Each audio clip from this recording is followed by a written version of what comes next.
माननीय सदस्यगण, जिन्हें आज नियम 377 के अधीन मामले उठाने की अनुमति दी गई है, वे व्यक्तिगत रूप से तत्काल मामले का अनुमोदित पाठ सभा पटल पर प्रस्तुत करें। आइटम नंबर 19, केंद्रीय बजट पर सामान्य चर्चा। Doctor Shashi Tharoor ji. Thank you very much, Mr. Chairman. May I have your permission to speak seated? I am afraid I have a fracture on my foot. You are permitted, sir. Thank you, sir. Thank you for granting me the honor of voicing on behalf of the Indian National Congress my perspective on the Union budget presented by the Honorable Finance Minister, whom I'm glad to see in the chamber. Last year, when I was standing in this very place, I had remarked that the 2025 finance bill reminded me of the garage mechanic who said, "I couldn't fix your brakes, so I made the horn louder." Looking at the budget this year, I'm saddened to observe that though the horn has been muted, that there hasn't been enough movement. For this budget too appears to be a squandered opportunity, equivalent to rearranging the airbags on a crashing car while assuring the passengers that the chassis is sturdy and they will feel better afterwards. This budget is praised for prudence, but prudence without vision or fairness is hollow. It ignores unemployment, it ignores rising living costs, and it ignores inequality, offering little to address the real struggles and aspirations of the Aam Aadmi. The government speaks endlessly of welfare, but its spending tells a very different story. Behind flashy announcements like chronic underutilization and administrative failure. Media reports show that of over 5 lakh crore budgeted for 53 major welfare and infrastructure schemes last year, barely 41% was spent in the first 9 months of the fiscal year. Take the Jal Jeevan Mission, allotted 67,000 crores, it managed to spend an astonishingly low 31 crores in 9 months.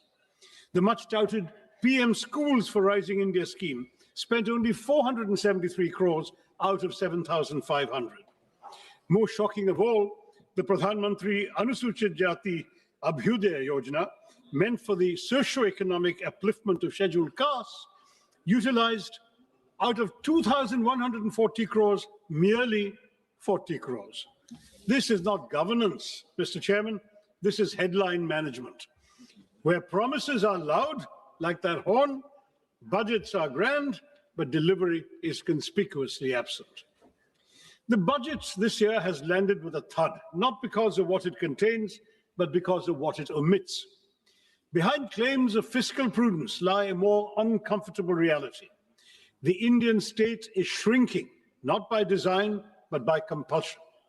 Government expenditure as a share of GDP has declined over the past decade, briefly rising during the pandemic before reverting close to the 2016 levels, driven by stagnant revenue mobilization. Tax receipts have remained flat relative to GDP. Disinvestment has underperformed, and non-tax revenues increasingly rely on extraordinary transfers such as Reserve Bank of India dividends, an unsustainable substitute for a stable revenue base. More troubling is the shift in the tax burden towards individuals, bearing a greater share of the tax burden than corporations, despite sharp post-pandemic profit growth. To elaborate further, in fiscal year 2017, corporate taxes were 3.2% of GDP, personal income tax was 2.3% of GDP. In fiscal year 27, that is 10 years later, they are projected to be 3.1% for corporates and 3.7% for personal income tax of individuals. So your revenue is coming disproportionately from the individual taxpayers. Fiscal consolidation since COVID has been achieved largely through expenditure compression, presenting necessity as virtue and compulsion as choice. Within these constraints, the government has relied on low-cost measures such as tax simplification and targeted incentives, but the budget offers no credible medium-term framework linking spending to employment and productivity. Capital expenditure is emphasized, yet weak demand, stagnant wages, high youth unemployment, compressed welfare spending, and inadequate devolution to states all persist, leaving India fiscally disciplined but developmentally constrained, without the revenue capacity or strategic clarity to deliver real economic security for the Aam Aadmi. This is why, Mr. Chairman, this is what I call an underwhelming budget. Now, let me look at specific sectors. M.S. Swaminathan had famously said, if agriculture goes wrong, nothing else will have a chance to go right. And this, I believe, is as good a starting point as any. Mr. Chairman, it's high time we stop treating agriculture as some issue that will sort itself out, because 46.1% of India's workforce and 60% of our population depend on agriculture and allied activities. Despite agriculture contributing 16 to 17% of GDP, it receives only 3% of this union budget, 1.62 lakh crore, which is a 5.1% cut from last year's 1.71 lakh crore. Now, this underinvestment is all the more alarming, Mr. Chairman, given the existential threats facing Indian agriculture today. This sector, vital as it is increasingly threatened by climate change and misaligned farming practices. Nearly 2/3 of the country are prone to drought, and the toll of weather-related disasters has been severe. Yet the Fasal Bima Yojana, meant to protect farmers, has failed. Flawed assessments and opaque settlements have reduced compensation to token amounts, 1 rupee, 3 rupees, 21 rupees, as your minister himself has acknowledged, turning protection into systemic injustice. Matters are worsened by cuts that leave the scheme at its lowest budget allocation in 8 years, fueling fears that new initiatives will repeat a familiar cycle of announcement without commitment, as seen last year when Gradley announced missions on cotton technology, pulses, vegetables, fruits, and hybrid seeds, all quietly faded with zero funding in the revised estimates. These announcements are like modern courtships. Promises without commitment. That's what this government does to us. At a time when farm distress is deepening, the budget silence on revising the PM Kisan Nidhi disbursement speaks louder than any promise made elsewhere. हमारे किसानों की आय दोगुनी करने का वादा तो आपसे पूरा हो नहीं पाया। कम से कम उनकी सम्मान निधि ही बढ़ा दीजिए। पिछले 6 सालों से ये सिर्फ 6,000 रुपए पर ही अटकी हुई है। While there is an imperative need for breakthroughs in research and development and AI-driven agricultural technologies, paradoxically, funding allocations for agricultural research and education have dipped by 4.8% from the previous year's 10,466 crore, that's now to 9,967 crore, decreasing precisely when the finance minister is announcing new AI schemes. And frankly, madam, touting a new AI app when the majority of our farmers can't afford fertilizers, harvesters, or tractors seems rather detached from reality, except of the virtual kind. Now, this budget speaks at length about crops from cashews to coconuts, yet ignores one of agriculture's most persistent concerns, pepper. Once hailed as black gold, the sector is now in distress in my state. In Kerala, which is one of the country's leading producers of pepper, output has fallen from 40,000 plus tons to 30,000 tons and is projected to decline by a further 28.7% in the foreseeable future. The uncomfortable truth, Mr. Chairman, is that our spice market faces such deep challenges today that if history repeated itself, the British might not even bother looting us for it. Next to unemployment. This House has had this conversation far too many times. We recite the same statistics, express the same concerns, and then move on, while unemployment quietly worsens. The data at the end of 2025 makes one thing unmistakably clear. Rural unemployment has stagnated at 3.9%, while urban unemployment continues to rise, ending at 6.7% in December. The crisis is now starting to concentrate where aspirations and frustrations are colliding in our cities. And yet even the centre's flagship responses have failed to rise to the moment.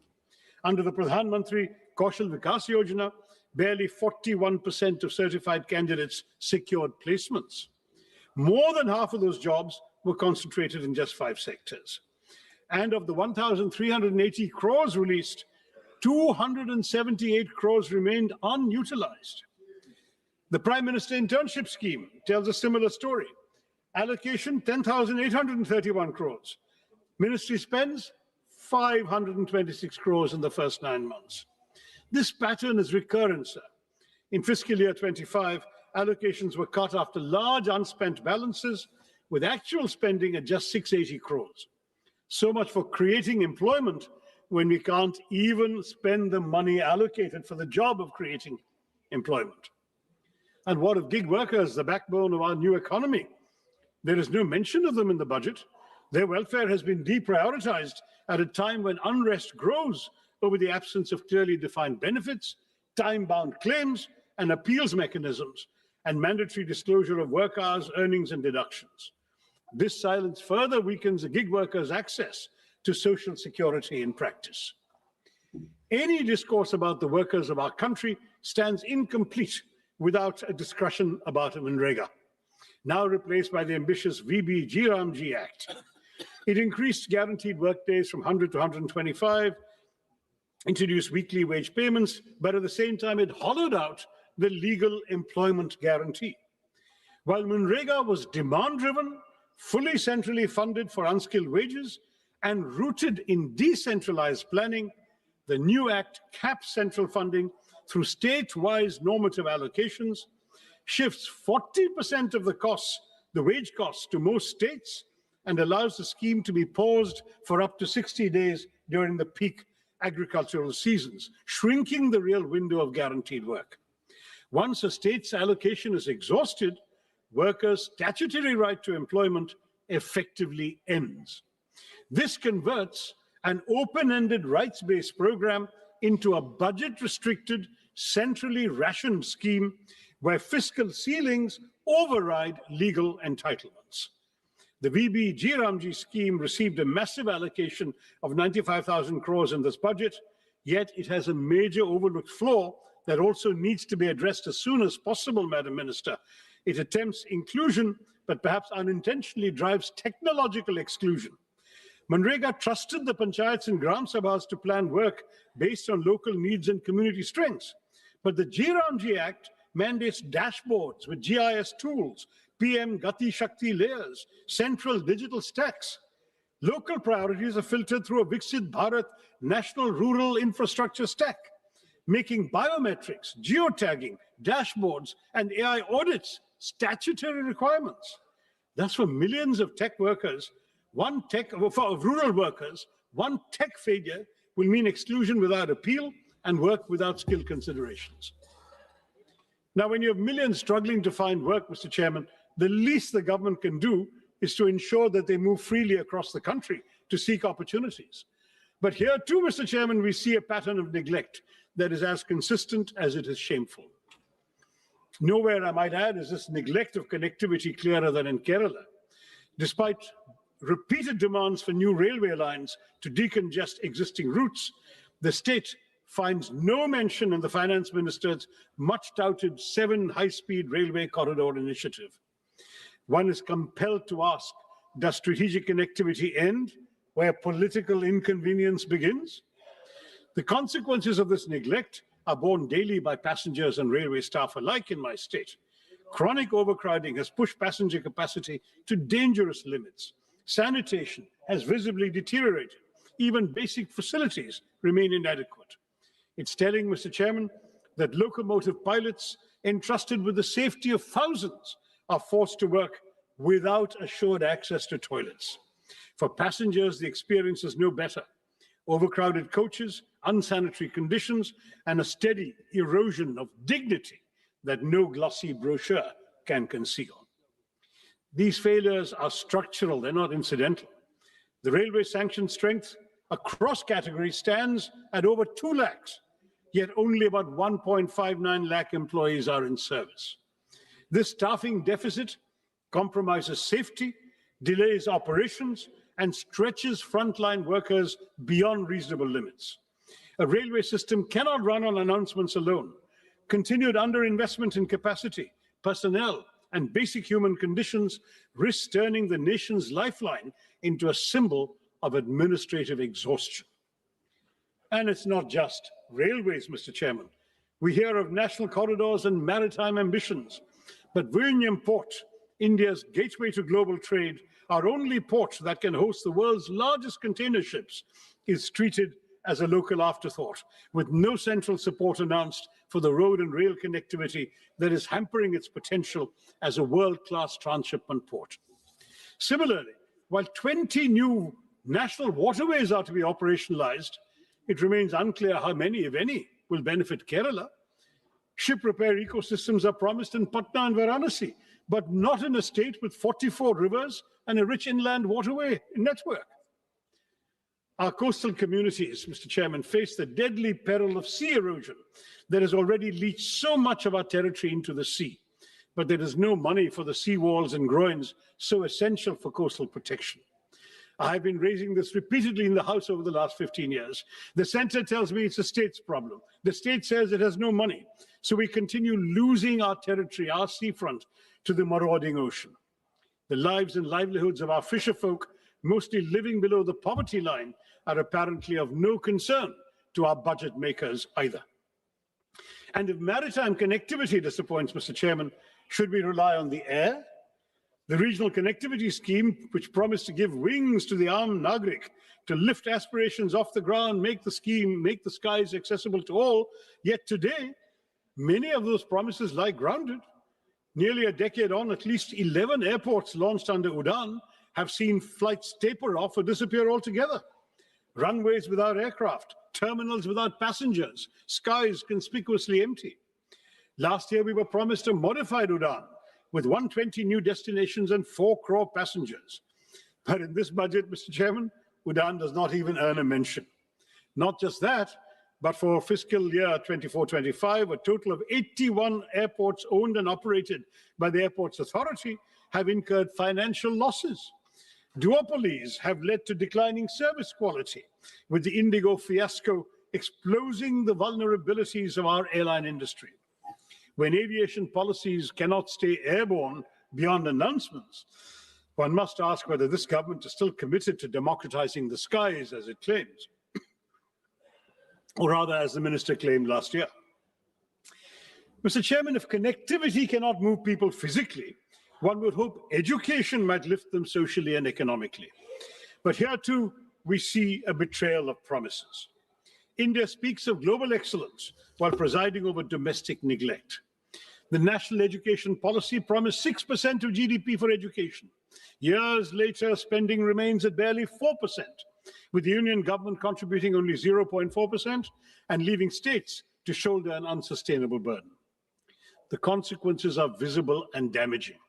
Over 1.5 lakh schools lack electricity, thousands lack toilets, ramps, or basic facilities for children with disabilities, and the foundations of learning continue to crumble even as we advertise world-class universities. This neglect hits the most vulnerable the hardest. For scheduled castes, enrollment falls from 99% at the preparatory stage to 70% at the secondary level. For scheduled tribes, from 99% to just 67%. These numbers reveal a system where poverty pushes students out of classrooms and into premature work. We are told artificial intelligence will shape our future, yet only 52% of government schools have functional computers, just 58% of internet access. Where is artificial intelligence going to come to these schools? Technology without access is not transformation, Madam Minister. It is exclusion by design. Continued underfunding paired with grand promises will not uplift our children. It will mortgage India's future at a discount. Mr. Chairman, if education is one pillar of development the government should care about, health is surely the other. Budgets may speak in numbers, but nations are built in flesh and blood. And any budget serious about India's economic potential must invest in human capital, because healthcare is not charity, it is foresight. Yet public health spending remains below 2% of GDP, missing even the government's own promise of 2.5% after COVID. An allocation of over 1 lakh crore to the health ministry may sound impressive, but ambition must be measured in proportion, not in numbers. The consequences are now visible beyond government hospitals.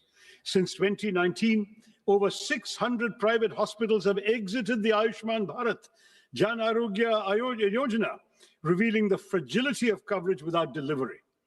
Insurance that arrives late is merely distress deferred.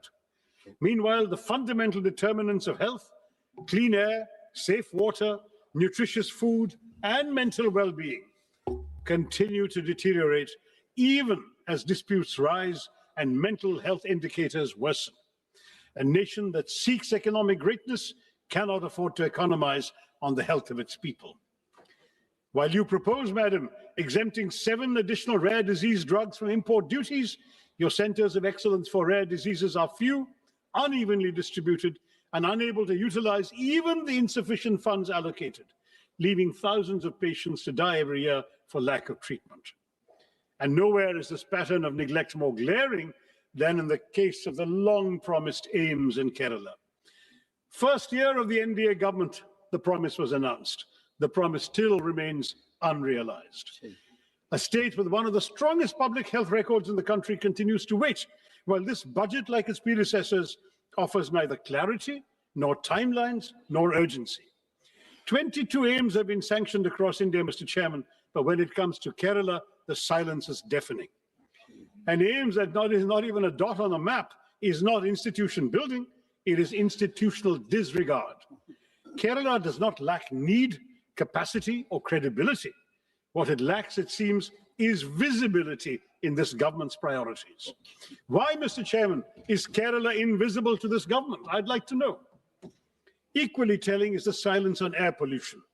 After months of public outrage and choking headlines, the finance minister's speech found space for everything except the air we breathe. The National Clean Air Program still runs on 2009 standards, weaker than the WHO's PM 2.5 norms, even as pollution control funding has been cut from 1,300 crores to 1,091 crores this year.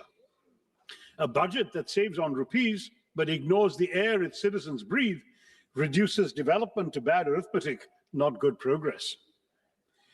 Mr. Chairman, the announcement of 3 new National Institutes of Pharmaceutical Education and Research, or NIPA, raises a troubling question of balance and intent once again.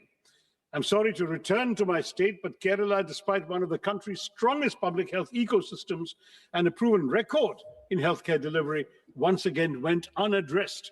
Even as NIPAs are concentrated and clustered in northern and eastern India, and a single institute in Hyderabad is expected to serve the entire south. This imbalance is not new. I flagged it 2 years ago when I was chairman of the Standing Committee on Chemicals and Fertilizers. At a time when over 60% of India's 8,500 MSME drug units lack support to adopt even good manufacturing practices, such skewed institutional allocation risks shrinking rather than strengthening our manufacturing base. It also does little to reduce our dependence on China for nearly 2/3 of key active pharmaceutical ingredients, or to correct India's anemic R&D investment of just 0.64% of GDP, with even large pharma firms spending under 1% of net sales on their research. The result is predictable: limited innovation, continued reliance on low-cost biosimilars, and life-saving biologics priced far beyond the reach of most Indians, where public health spending remains so much below the GDP target of 2.5%. Without correcting regional imbalance and backing institutions with serious R&D support, this NIPER initiative risks sounding visionary while delivering exclusion. Now, all of these shortcomings in the sectors I've surveyed, in infrastructure, education, healthcare, might have been bearable if at least the economic burden were distributed equitably. But as per the UNDP Inequality Adjusted Human Development Index, India ranks the lowest of all BRICS countries at 130. The silent shock absorbers of this economy are the middle class.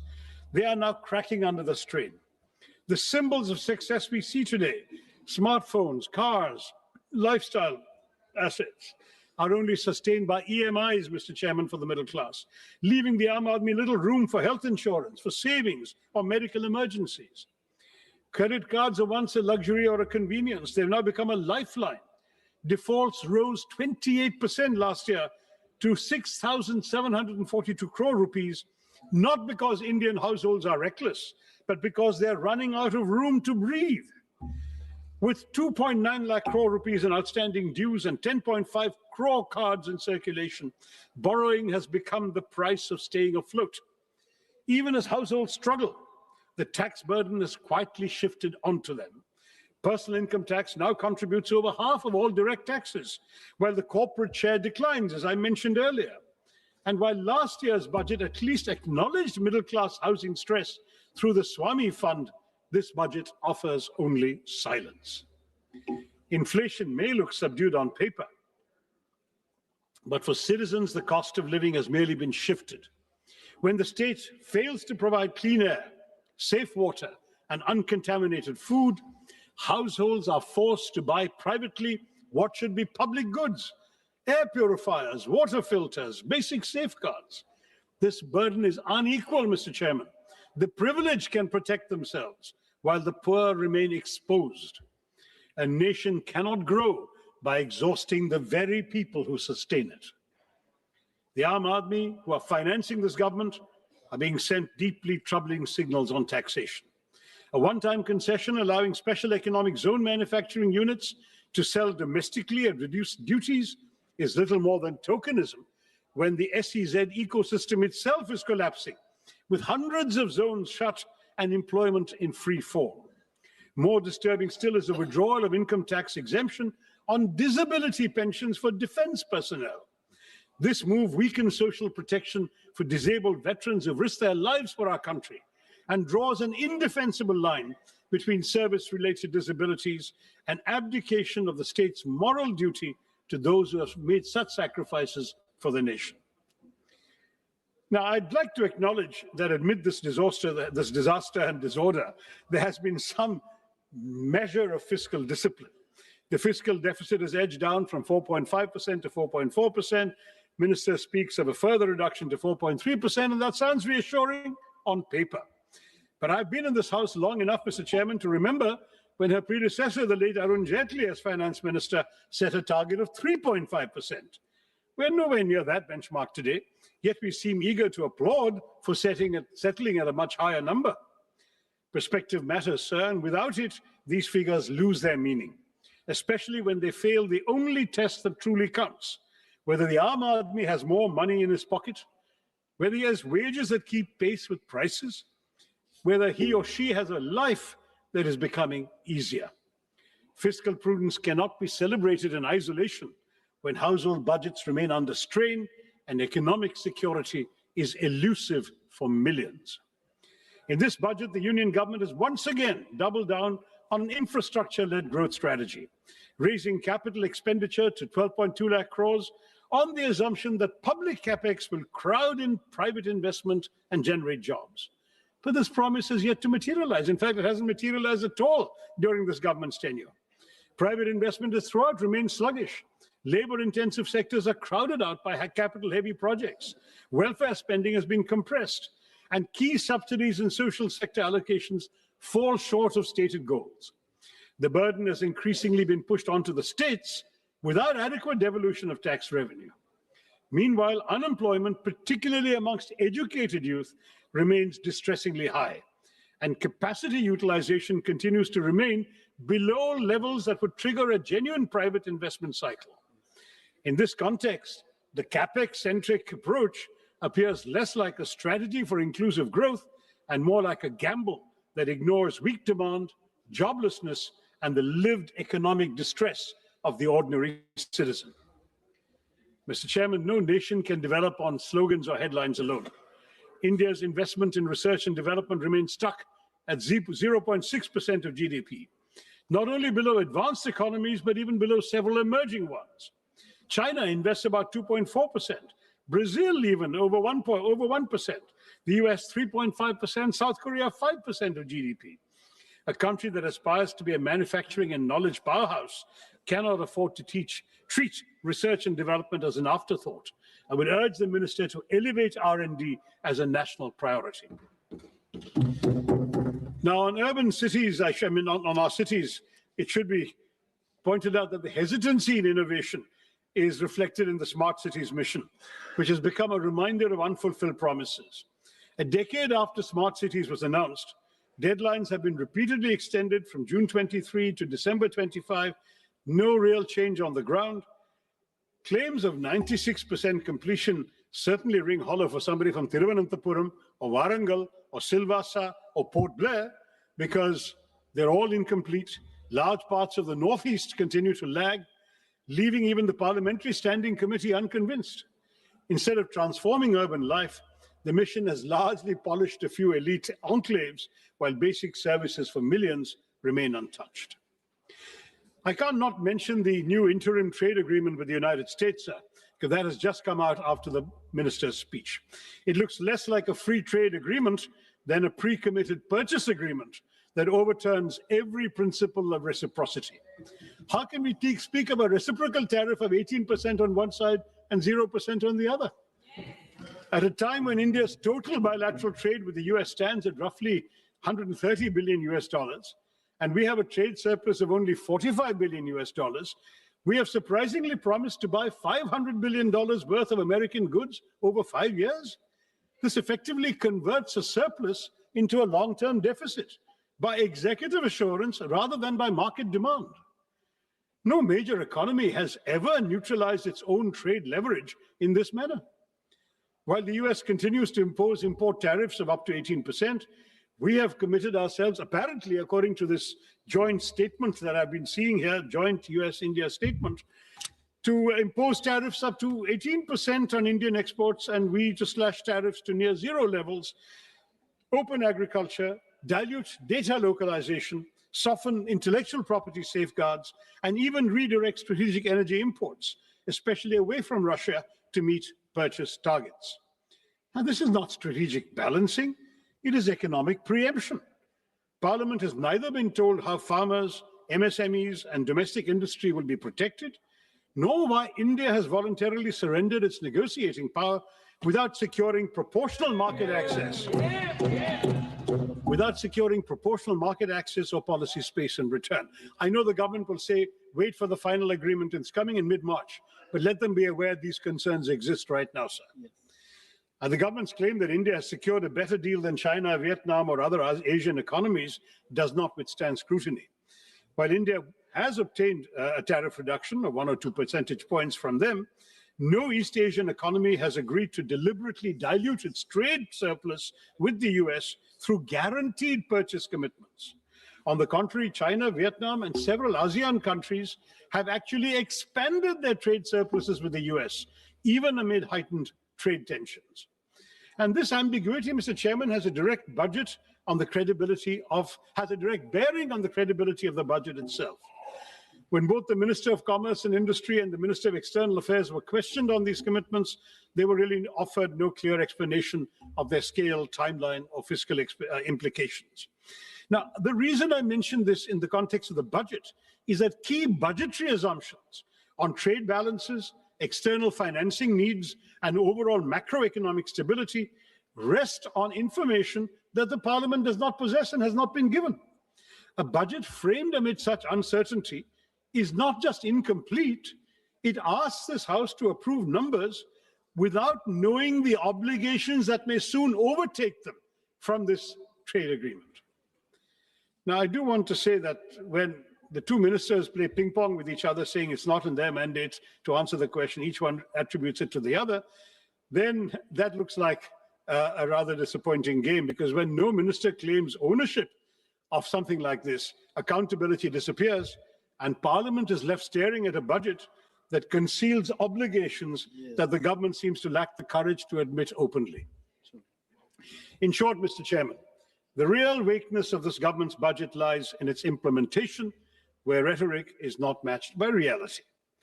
Let me quote that famous verse once again by Mirza Ghalib, which I think perfectly captures our reality today as reflected in this budget and its aspirations. हमको मालूम है जन्नत की हकीकत, हमें मालूम है जन्नत की हकीकत, लेकिन दिल बहलाने के लिए गालिब ये ख्याल अच्छा है. That seems to be what we have had inflicted upon us. We know the reality behind these claims, these tall promises, these narratives of model governance, but they're not policies grounded in outcomes. They're carefully curated illusions. Glossy schemes, utopian projections, they might soothe the imagination, dil to behlata hai, but everyday life for the ordinary citizen of India has remained unchanged. Hope is repeatedly sold, but delivery remains perpetually deferred. Viksit Bharat by 2047 is an admirable ambition, safely more than 2 decades away. This budget offers no credible pathway to reach it. Instead of narrowing the gap, it widens it. Unemployment continues to rise. Poverty hardens. Jobs remain scarce. Wages remain stagnant.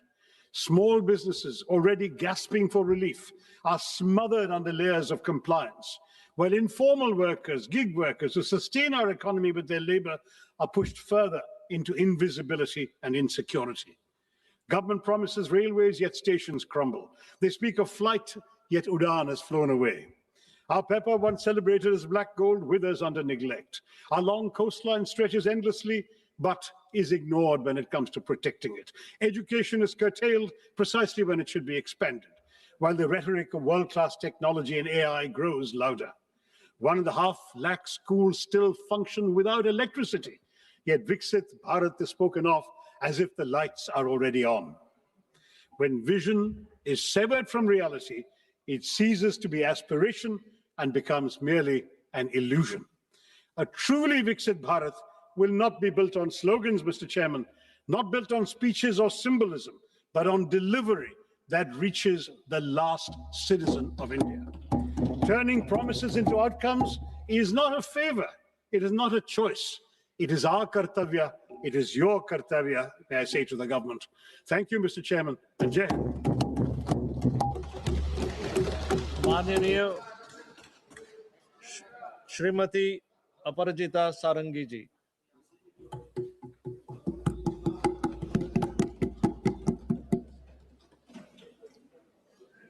It is my pleasure and privilege to talk about the Union Budget for the financial year 26-27. Thank you, Chairman, sir, for giving me this opportunity.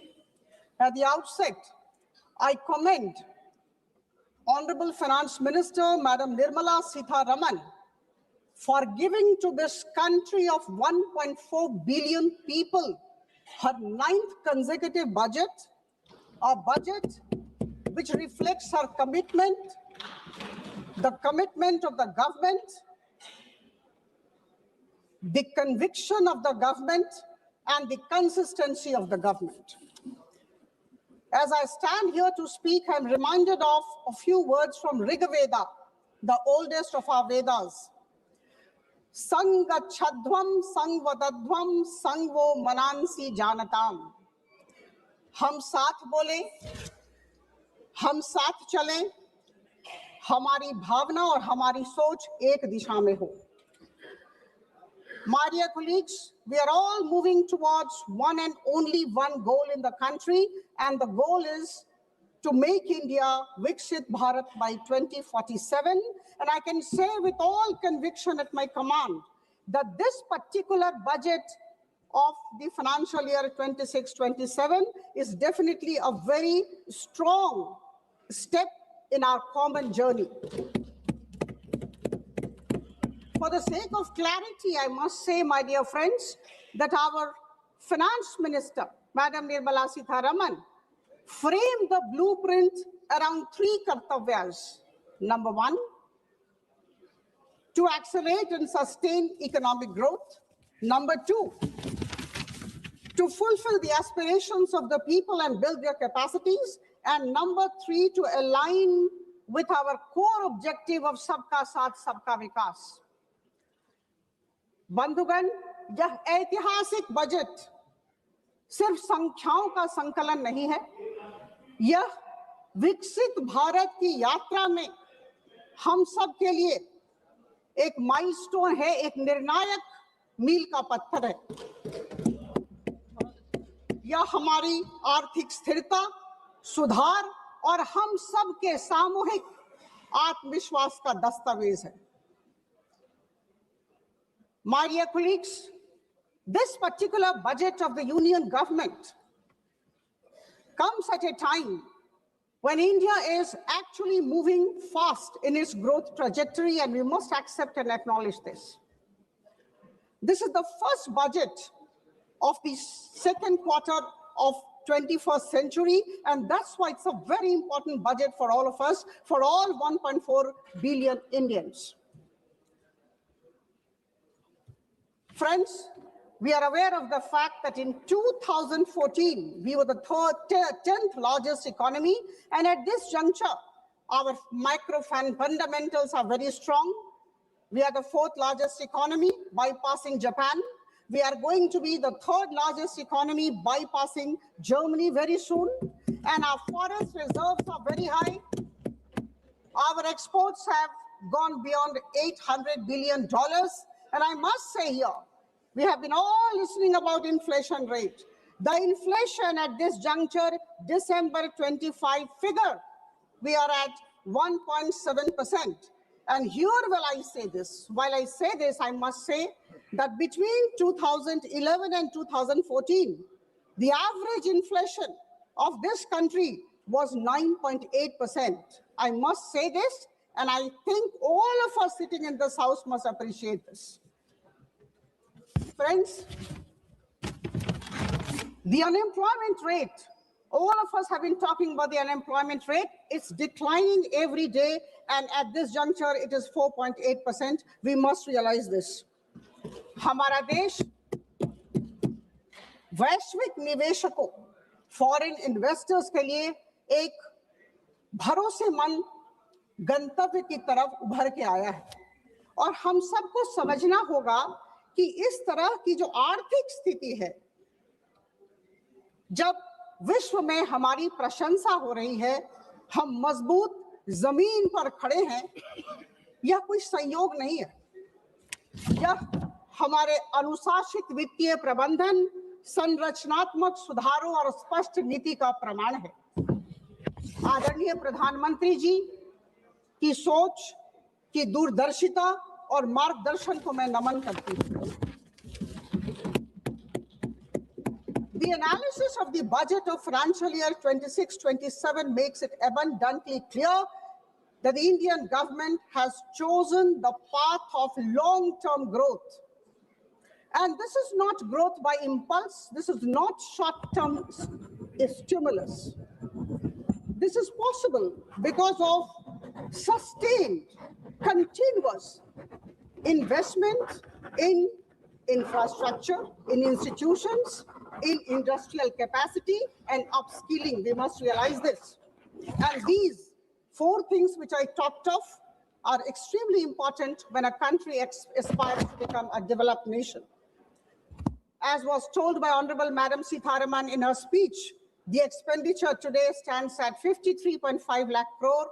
We must remember this. And the fiscal deficit stands at 4.3% of the GDP. My dear friends, we are in a very difficult global settings. I think all of us are aware of this. All my esteemed colleagues who are present in this house, it's an age of global uncertainty. And in this age of fractured global order, the government of India has decided to keep building. Charai veti, we must remember this.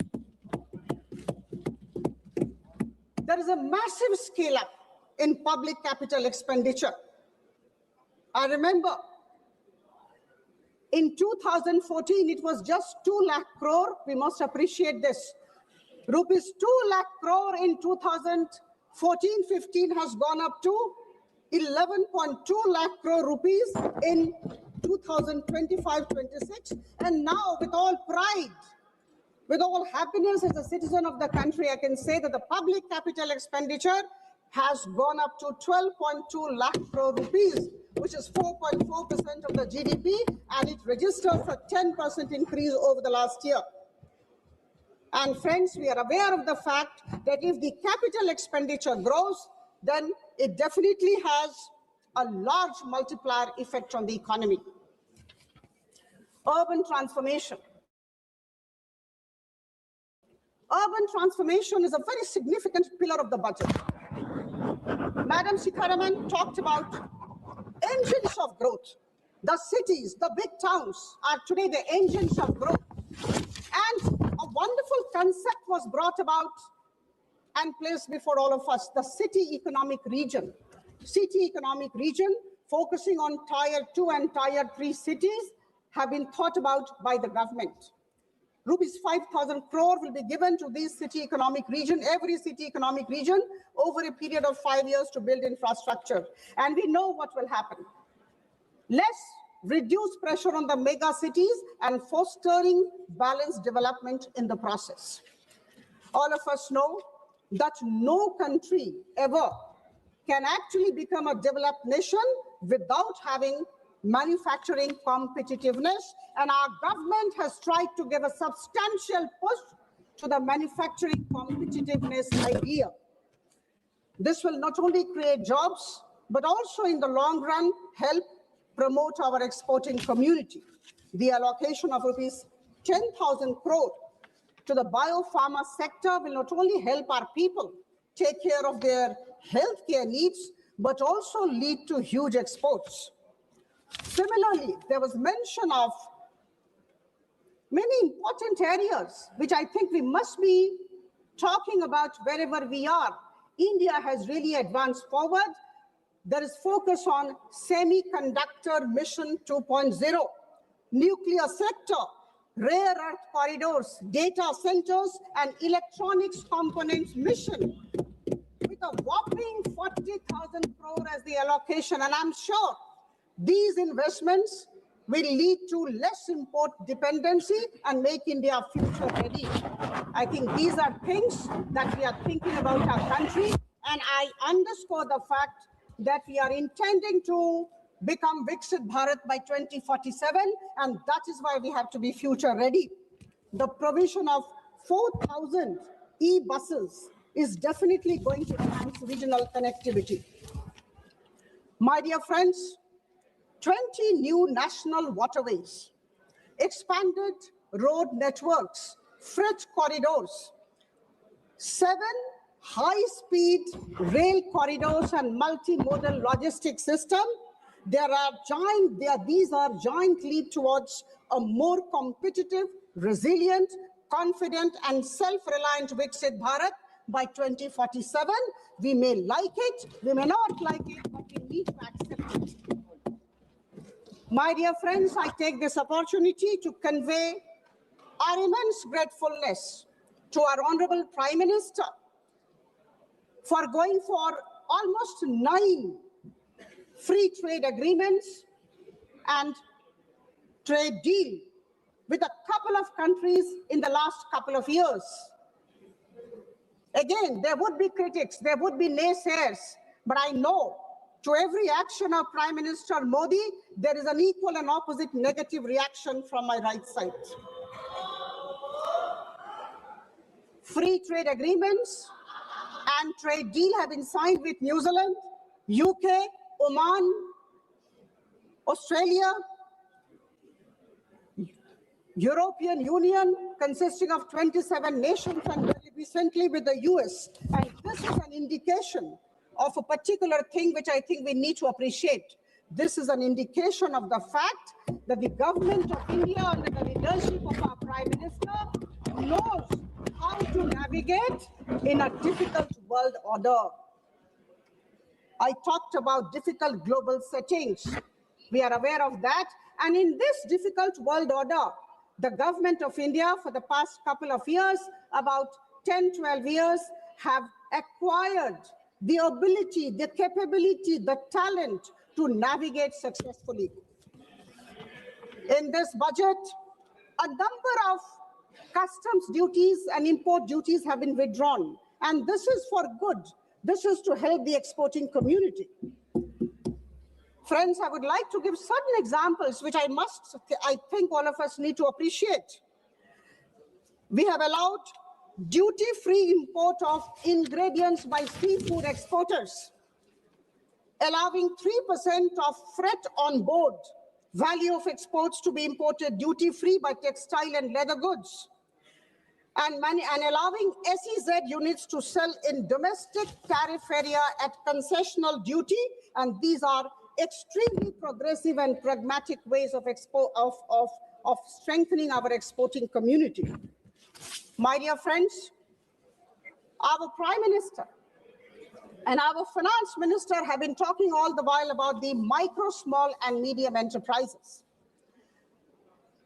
I would say they are the backbone of Indian economy, extremely important, and they control 4% of the manufacturing output. About 49% of India's total exports, and around 31% of the national GDP. Now it's 7.47 crore MSMEs in the country, employing around 33 crore people. MSME has emerged as the second largest employer after agriculture. And our government, under the visionary leadership of our Honorable Prime Minister, recognizes this. And that is why rupees 10,000 crore have been allocated as SME Growth Fund. And there is a great concept, and the concept is nurturing the champion MSMEs. I think this is something very interesting, very innovative, and we all need to stand together and appreciate. Friends, a healthy India is a prosperous India. And here I must like to inform all of you, or rather help you recall, that Madam Nirmala Sitharaman allocated rupees 1.06 lakh crore for the Ministry of Health and Family Welfare in this budget. And this is a staggering 194% increase over the 2014-15 levels.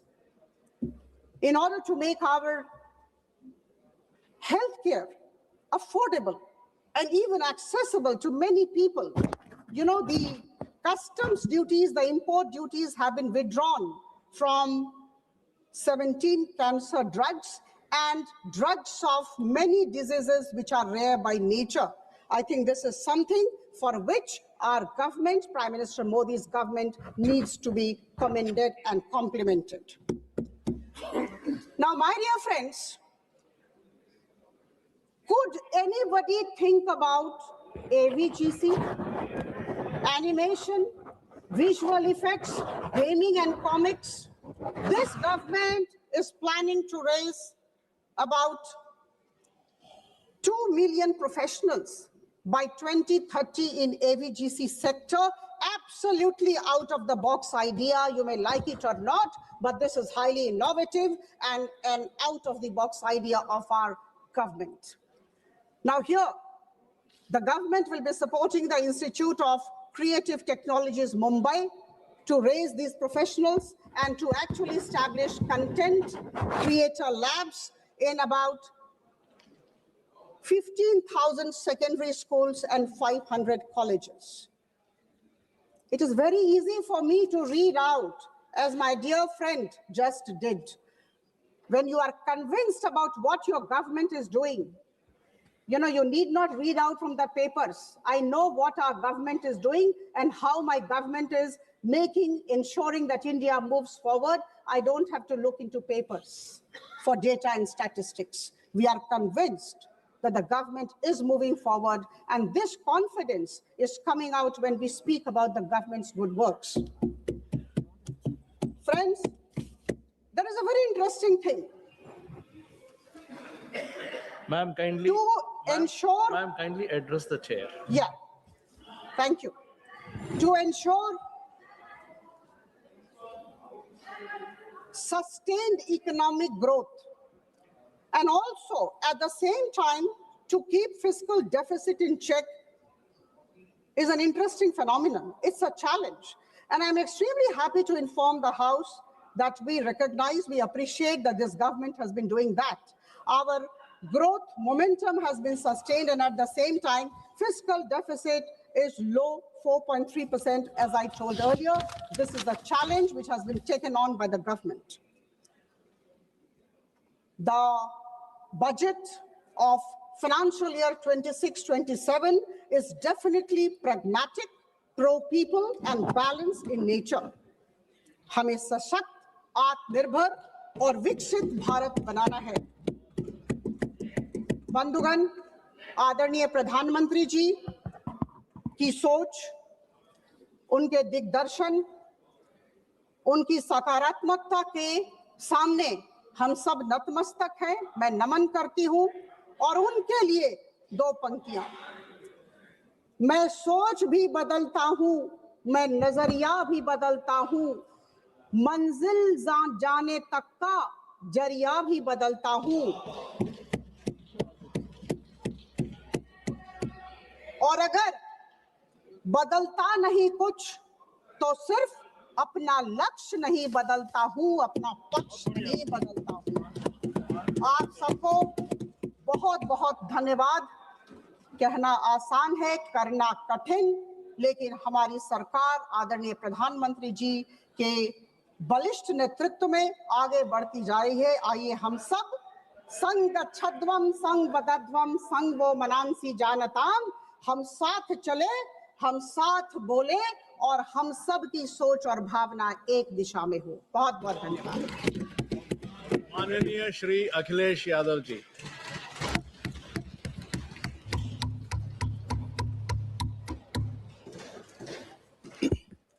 मैं सबसे पहले सभापति महोदय आपका मैं धन्यवाद देता हूं कि मुझे आपने बजट पे बोलने का समय दिया है। मैं तीसरा सदस्य इस पे बोल रहा हूं।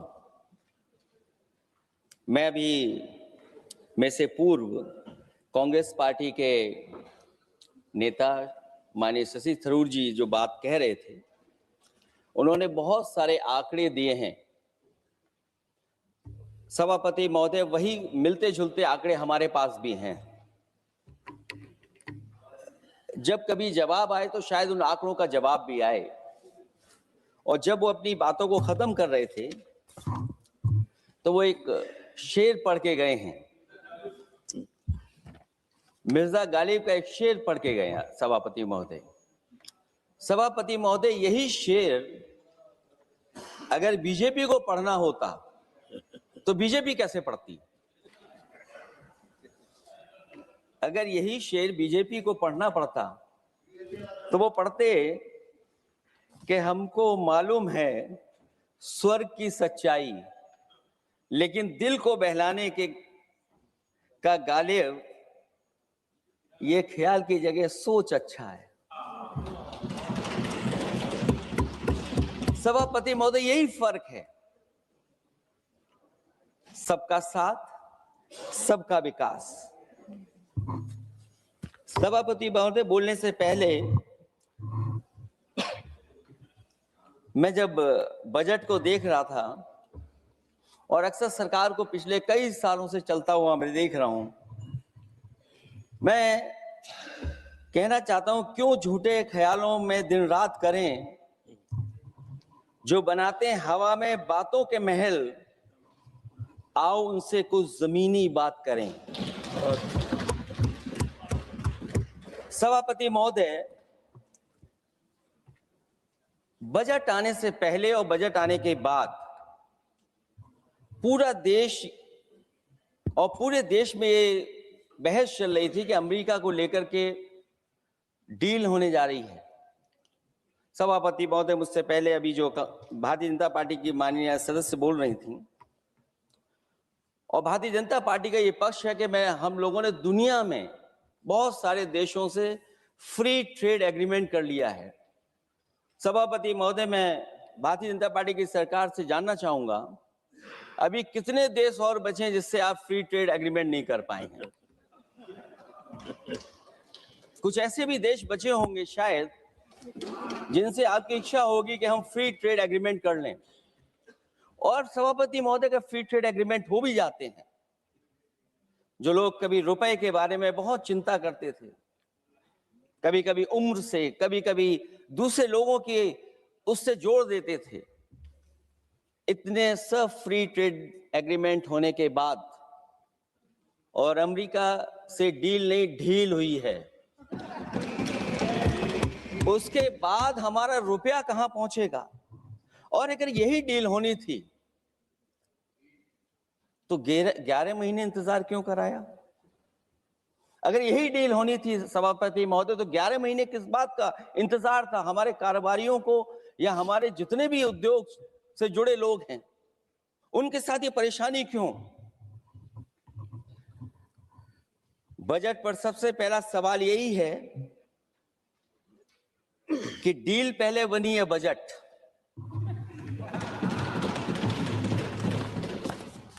और बजट का हलवा यहां ज्यादा बटा के वहां।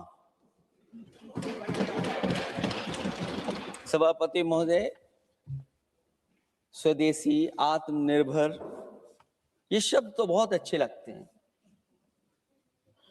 लेकिन जब डील हो गई है तो क्या इस बजट को लाने से पहले आत्मनिर्भरता और स्वदेशी को अपने अपने शब्दकोश से हटा दिया है, या इसको उल्टे अर्थ में विलोम शब्दकोश में डाल दिया है?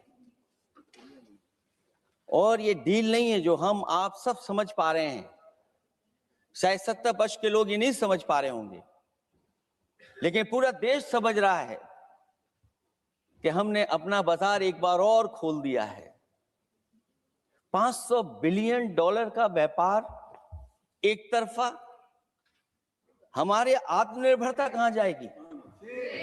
स्वदेशी नारा हमारा कहां जाएगा? हमारे देश की जनता भाजपा से कह रही है कि जहां तक हमें मालूम है, डील एक तरफा नहीं होती है। क्या ये बनी वहां पहुंची यहां जहां जैसे कोई एक पक्ष मान रहा हो? जनता भाजपा से यह भी जानना चाहती है कि 0 बड़ा के 18।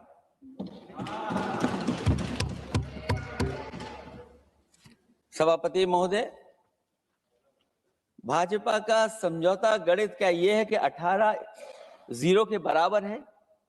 क्या 18 हमारा 0 के बराबर है?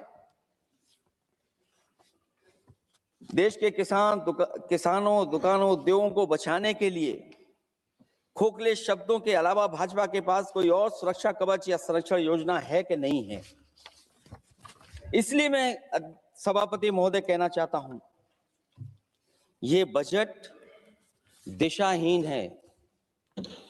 इस बजट में कोई विजन नहीं है कि 2047 तक हमारा देश विकसित भारत बन जाएगा। और हम जैसे लोगों को, समाजवादियों को तो सरकार से पहले ही उम्मीद नहीं थी, और जिस सरकार से उम्मीद ना हो उसकी बजट से क्या उम्मीद होगी? इस बजट में पीडीए के लिए कुछ भी नहीं है। कोई योजना दलित, पिछड़ा, महिला, गरीब, अल्पसंख्यक या नवयुवक के विकास के लिए नहीं लाई गई है। ऐसा लग रहा है कि सरकार ने इनके बारे में सोचना ही छोड़ दिया है। और अगर जीडीपी हमारी 7% है और नॉमिनल जीडीपी की ग्रोथ केवल 8% है, जो कि लगभग 12% होनी चाहिए थी, इसके कारण लोगों के हाथ में कम पैसा है। और कारण यह भी लगता है कि हमारा प्राइवेट इन्वेस्टमेंट नहीं आ पा रहा है। जो लोग ये कहते हैं कि हम प्रति व्यक्ति आय बढ़ा रहे हैं, जो आंकड़े हमारे पास हैं, जो जानकारी हमारे पास है, वो आंकड़ा यही कहता है कि $3000 के लगभग प्रति व्यक्ति आय हमारी है। और अगर हम दुनिया से जब इतना ही जुड़ गए हैं, तो 2025 की जो रैंकिंग है, हमारा स्थान 144वां है, 144th है। तो जहां हम इतना 10, 11, 12 साल से हम इतने बजट ला रहे हैं, क्या हमारे पर कैपिटा इनकम लोगों की नहीं बढ़ पाई? और सदन में, इसी सदन में कई बार ये पूछा गया कि जो लोग राशन प्राप्त कर रहे हैं, गरीबी रेखा से नीचे हैं, कम से कम उनकी पर कैपिटा इनकम क्या, ये तो बताना ही चाहिए सरकार को।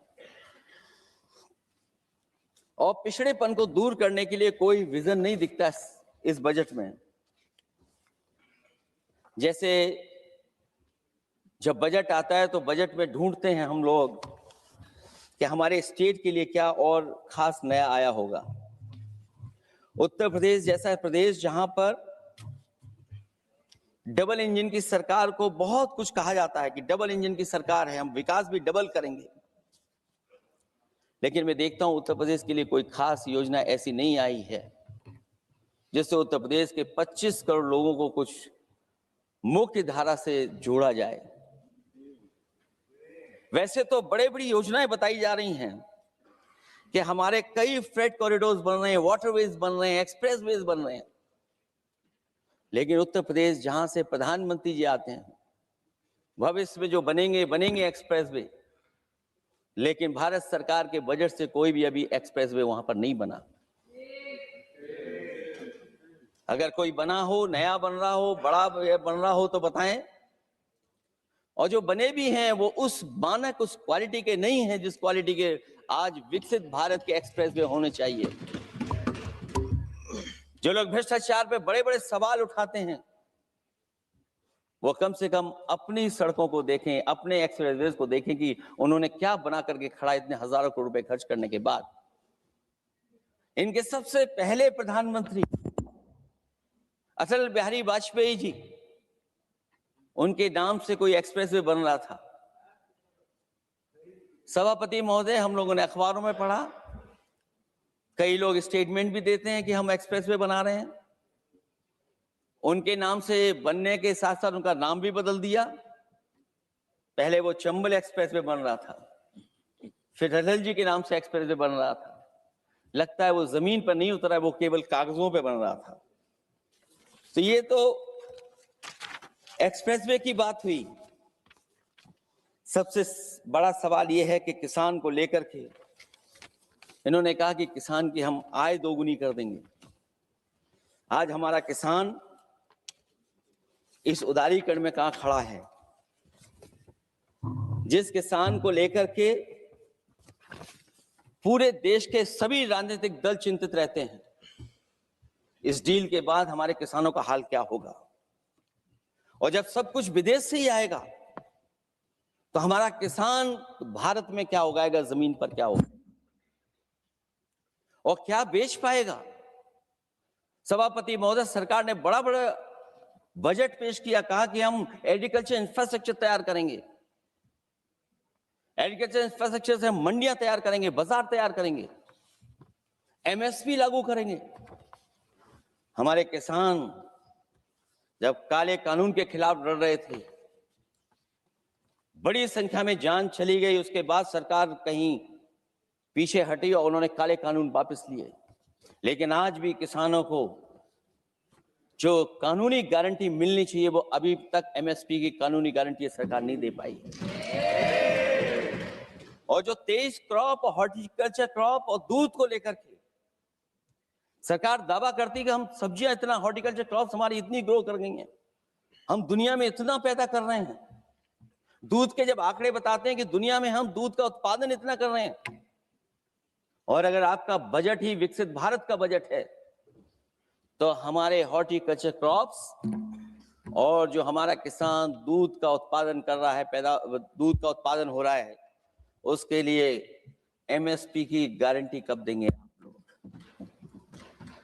और गारंटी हम लोग इसलिए मांग रहे हैं क्योंकि उसको घर कैसे बनाएगा, घर कैसे चलाएगा, अगर उसको लाभ नहीं मिलेगा, बच्चों को कैसे पढ़ाएगा, अपनी बेटियों को हंसी खुशी विदा कैसे कर पाएगा? और इधर तो जहां फसल की कीमत नहीं मिल पा रही है, सभापति महोदय, सोने के भाव कहां पहुंच गए हैं? पहले गरीब सोचता था जब हम अपनी बेटी की विदा करेंगे तो कुछ सोने का एक सामान खरीद करके दे देंगे उसको। जैसे जैसे बीजेपी की सरकार चली और आगे बढ़ती गई, 12 साल ऐसे हैं आ गए कि अब तो चांदी तो दूर, अगर यही सरकार चलती रही तो लोहे पर पीतल चढ़ाकर भी गरीब अपनी बेटी की विदाई नहीं करा पाएगा। कैसे अपने भविष्य के लिए 2 पैसे जमा कर पाएगा? मतलब आज क्या खाएगा, कल के लिए क्या बचा पाएगा? ये किसानों के बड़े सवाल हैं। भाजपाई किसानों को लाभ नहीं पहुंचाना चाहते हैं, ये किसी और को लाभ पहुंचाना चाहते हैं। कुछ अदृश्य लोग हैं जिनको लाभ पहुंचाना चाहते हैं, क्योंकि इनका बजट जो बजट बनाते हैं वो आम जनता का ना उसमें जिक्र है ना फिक्र रहती है। और अगर फिक्र होती उनको तो किसान की खाद समय पर मिल जाती, उनको बीज समय पर मिल जाता, सस्ती बिजली उपलब्ध हो जाती, सिंचाई या सिंचाई मुफ्त हो जाती थी। और मुझे याद है सभापति महोदय, समाजवादी सरकार में हम लोगों ने किसानों की सिंचाई मुफ्त करने के भी फैसले लिए। कीटनाशक दवाइयां कितनी महंगी हैं और सरकार ने किसानों को अपने हाल पे छोड़ दिया। मंडियों पे कहीं कोई खरीद नहीं है, और अगर खरीद हुई है तो सरकार बताए कि धान, आलू या गेहूं की खरीद में तो मिल जाती है उसको कीमत, लेकिन धान और आलू जैसी फसलों पर कोई सरकार कीमत नहीं दे पा रही। महंगाई बेतहाशा बढ़ने पर भी इस बजट में जनता को टैक्स में न छूट देना टैक्स शोषण है। अमीरों के काम कारोबार और घूमने फिरने पर 10 तरह की छूटें दी गई हैं, लेकिन बेकारी बेरोजगारी से जूझ रहे लोगों की उम्मीदों की थाली खाली है। मध्यम वर्ग अपने आप को ठगा महसूस कर रहा है। शोषित, वंचित, गरीब व्यक्ति जहां था वैसे भी नीचे जाता दिख रहा है। इस बजट ने उसके चादर में पैबंद लगाने की जगह उसे और चिथड़ा कर दिया है, क्योंकि सामाजिक सुरक्षा केवल शब्दों की औपचारिकता रह गई है। किसान, मजदूर, श्रमिक, कारोबारी, छोटा दुकानदार अपने लिए मिली राहत को दूरबीन से देखकर ढूंढ रहा है, और इसीलिए भाजपा का हर बजट 1/20 का बजट मानते हैं, क्योंकि वो 5% लोगों के लिए ही होता है। अच्छे बजट की होती हैं 3 पहचान: गरीब की तरक्की, खुशहाली और मुस्कान। शायद इस बजट ने तीनों चीजों को छीनने का काम किया गरीबों से। दूसरा विषय स्वास्थ्य को लेकर के बहुत हमारा गरीब समय समय पे परेशान रहता है। स्वास्थ्य को लेकर के जो ठोस कदम सरकार को उठाने चाहिए वो सभापति महोदय सरकार नहीं उठाती दिख रही है, और जितना भी स्वास्थ्य सेवाएं हैं वो ठप होती चली जा रही हैं। मैं उत्तर प्रदेश की बता सकता हूं, मुझे याद है सभापति महोदय, पहला जो भारत सरकार और प्रदेश सरकार को मिलकर के पहला हॉस्पिटल, मेडिकल कॉलेज शाहजहांपुर का बना था, जिस समय भारतीय जनता पार्टी के उस समय के स्वास्थ्य मंत्री और मैंने मिलकर के उसका उद्घाटन किया था। उसके बाद जो प्रचार में तो ये बहुत आगे हैं, प्रचार में तो ये कहते हैं कि हर डिस्ट्रिक्ट में हर हॉस्पिटल, हर डिस्ट्रिक्ट में एक हॉस्पिटल या मेडिकल कॉलेज, लेकिन सच्चाई तो ये है कि इन हॉस्पिटलों में इलाज नहीं है, दवाई नहीं है, ऑपरेशन के लिए कहां जाना पड़ता है, भटकना पड़ता है। और जिस तरीके से अभी जिन लोगों ने इंश्योरेंस या LIC में किस्त दी होगी वो जानते होंगे कि महंगाई कम नहीं हुई है, महंगाई बढ़ी है, किस्तें बढ़ गई हैं। उदाहरण के लिए दिल्ली के एम्स के लिए 5,600 करोड़ रुपए और आयुष्मान भारत के लिए पूरे देश के लिए सरकार ने जो बजट रखा है वो 4,700 करोड़ रुपए है।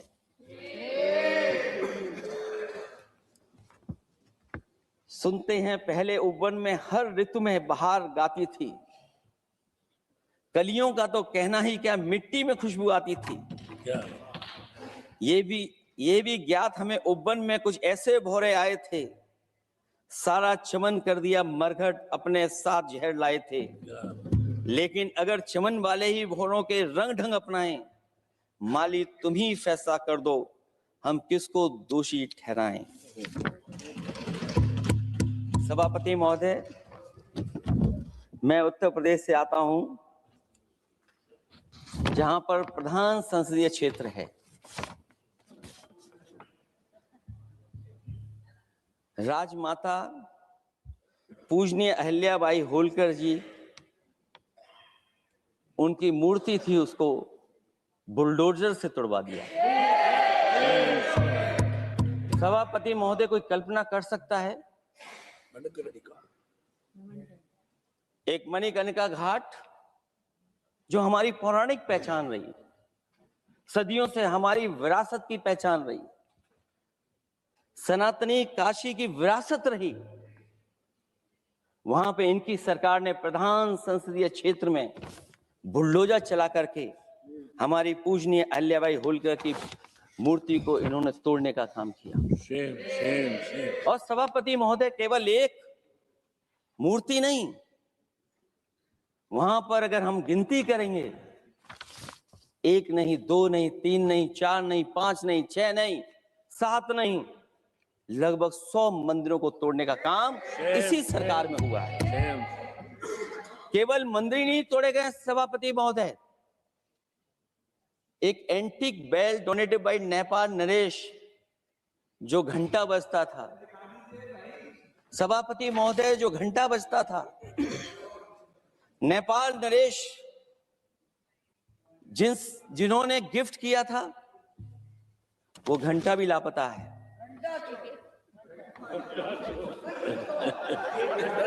केवल घंटा ही लापता नहीं है,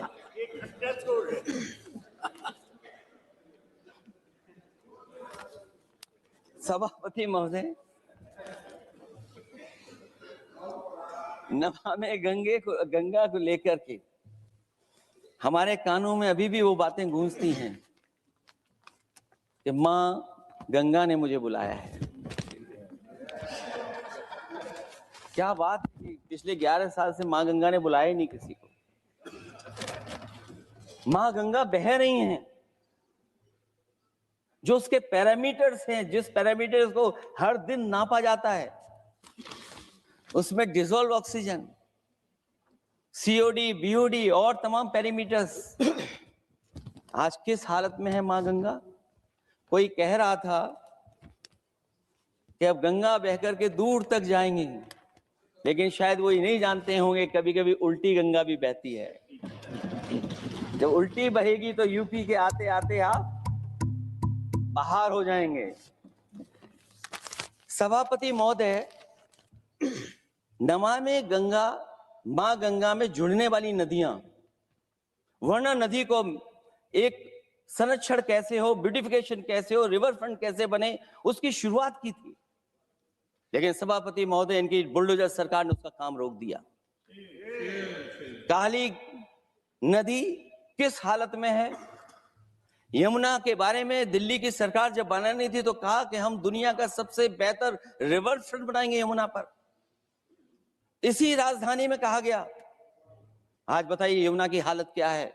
और अगर यमुना दिल्ली में गंदी हो रही है तो ये बह करके जब यूपी जाती है तो मथुरा में भी गंदी है। और थोड़ा बहुत साफ गंगा इसलिए हो जाती है क्योंकि जब चंबल का पानी उसमें जुड़ता है, थोड़ी बहुत यमुना साफ हो जाती है, उसके बाद यमुना में भी कोई सफाई का सरकार ने इंतजाम नहीं किया।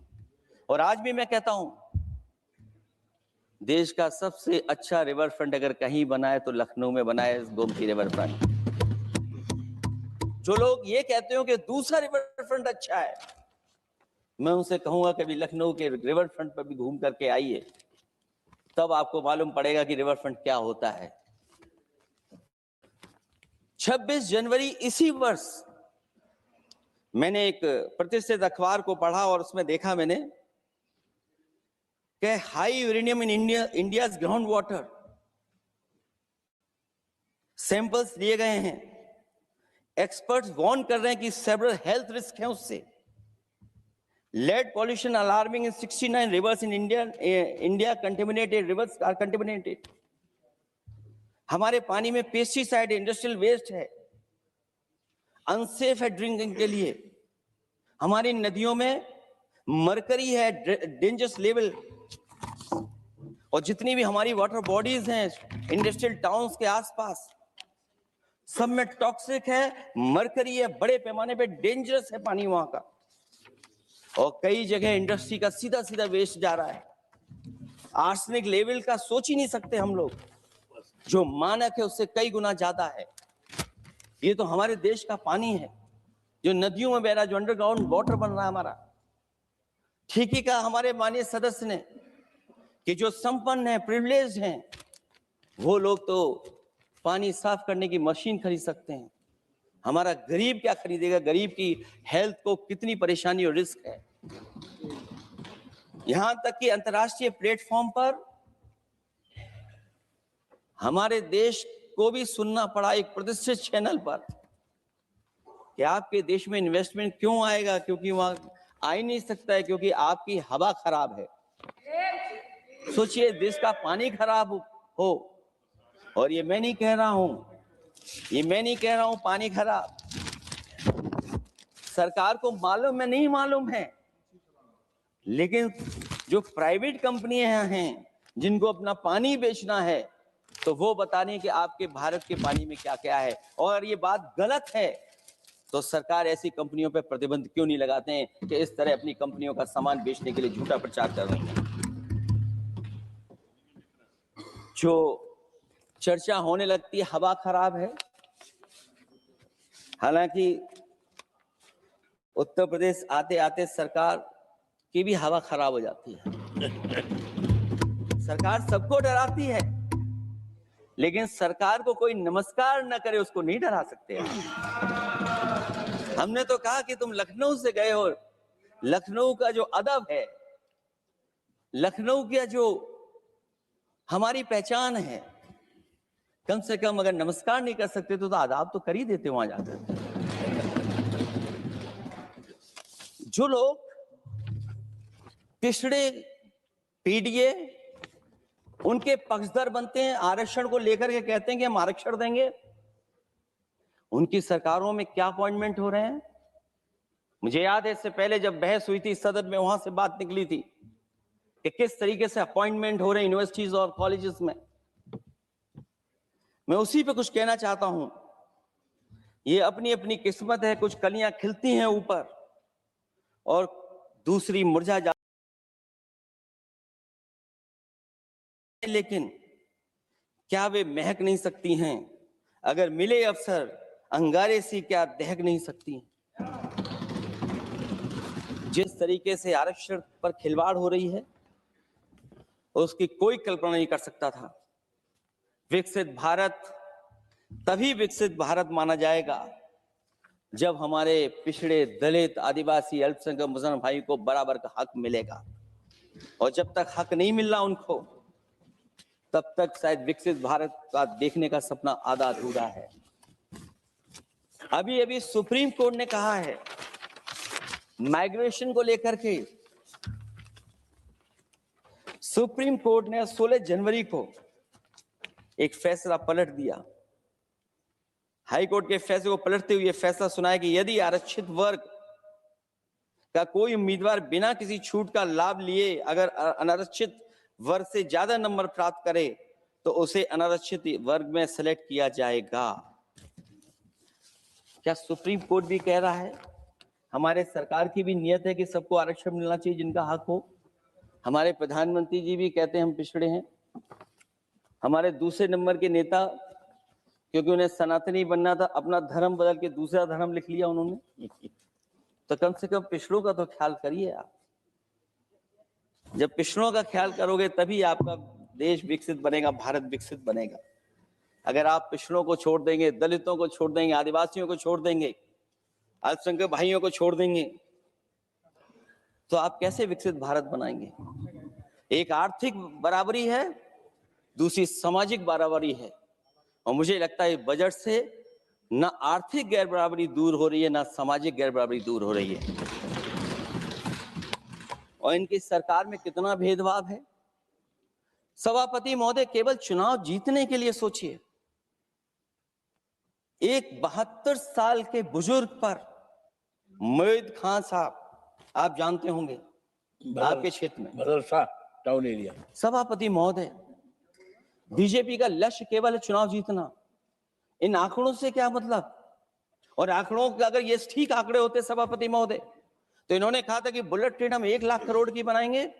आज बुलेट ट्रेन 2 लाख करोड़ की कैसे हो गई? सभापति महोदय कहा कि हम 1 लाख करोड़ में बनाएंगे बुलेट ट्रेन। और बुलेट ट्रेन केवल संपन्न स्टेटों में क्यों? हमारे बंगाल, बिहार और यूपी में क्यों नहीं? और अगर आप हाई स्पीड बुलेट ट्रेन लाना चाहते हैं तो 1 लाख करोड़ का बजट दिया था, 2 लाख करोड़ बजट हो गया। यूपी में जब बनेगा तो पता नहीं कब बनेगा, कौन जानता है कब बनेगा। चुनाव जीतने के लिए इनकी सरकार के लोगों ने झूठा फंसाया, ये सब जुमला है, जुमला। झूठा फंसाया, और इसलिए फंसाया कि वो मुस्लिम है, इसलिए फंसाया। 72 वर्ष के बुजुर्ग को 19 महीने जेल में रखा गया। समाजवादी पार्टी को बदनाम किया गया, और केवल इसलिए कि चुनाव जीत जाए आप, अयोध्या का चुनाव जीत जाए, क्योंकि अयोध्या का चुनाव हारे थे आप लोग। मैं अयोध्या की महान जनता का धन्यवाद देता हूं कि उन्होंने कम्युनल पॉलिटिक्स का समापन किया है।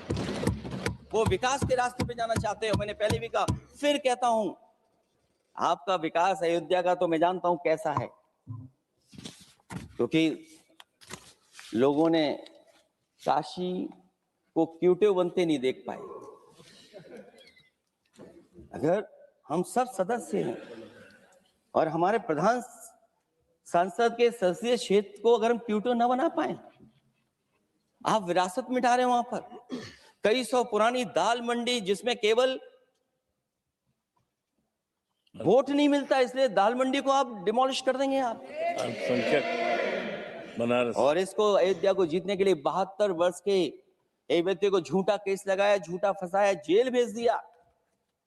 और न केवल उसको जेल भेजा, बल्कि उसकी दुकानें और उसकी बेकरी पर भी बुलडोजर चला दिया आपने। क्या डेमोक्रेसी में हमारे बुलडोजर का कोई स्थान है क्या? हाई कोर्ट कहता है कि आप फैसला सुना सकते हैं क्या? कोर्ट कहता है कि आप कौन हो गए फैसला सुनाने वाले लोग? और फिर आप लोग कहते हैं कि हर घर जल और नल। सभापति महोदय, इन्हीं के विधायक ने मंत्री जी को घेर लिया, इन्हीं के विधायक ने मंत्री जी का अपहरण कर लिया, और ये कहते हैं कि हम तो, हमारे कोई अराजकता नहीं है। ये कहते हैं इन्वेस्टमेंट लाएंगे, हम एमओयू साइन करेंगे। सभापति महोदय, देश के प्रधानमंत्री, देश के सबसे बड़े उद्योगपति उत्तर प्रदेश पहुंचे थे, एमओयू साइन किए गए, लाखों करोड़ के एमओयू साइन हुए, और एमओयू साइन होने के बाद जमीन पर कितना उतरा ये बताए सरकार। एमओयू के बाद सरकार बताए कितना जमीन पर उतरा है। इन्होंने जब कश्मीर का 370 हटा रहे थे सभापति महोदय, हाँ ना, बजट ही है ये एमओयू में, क्योंकि इंसेंटिव अगर नहीं देंगे तो कौन आपका इन्वेस्टमेंट लाएगा? ये राज्य का विषय नहीं है सभापति, राज्य से प्रधानमंत्री आते हैं। और आपने ये कहा कि प्रधानमंत्री के क्षेत्र में, हमने देश में कहा कि हमने 1000 किलोमीटर मेट्रो बिछाई है। आपने देश के प्रधानमंत्री के क्षेत्र में क्यों नहीं मेट्रो बिछाई? क्यों नहीं बिछाई आपने? आपने देश के प्रधानमंत्री के क्षेत्र को एक्सप्रेस से क्यों नहीं जोड़ा आपने? क्योंकि आपके पास बजट नहीं है। अटल बिहारी वाजपेयी जी के आपने नाम से एक्सप्रेस क्यों नहीं बनाया, बताइए आप? ये बजट नहीं है आपके पास।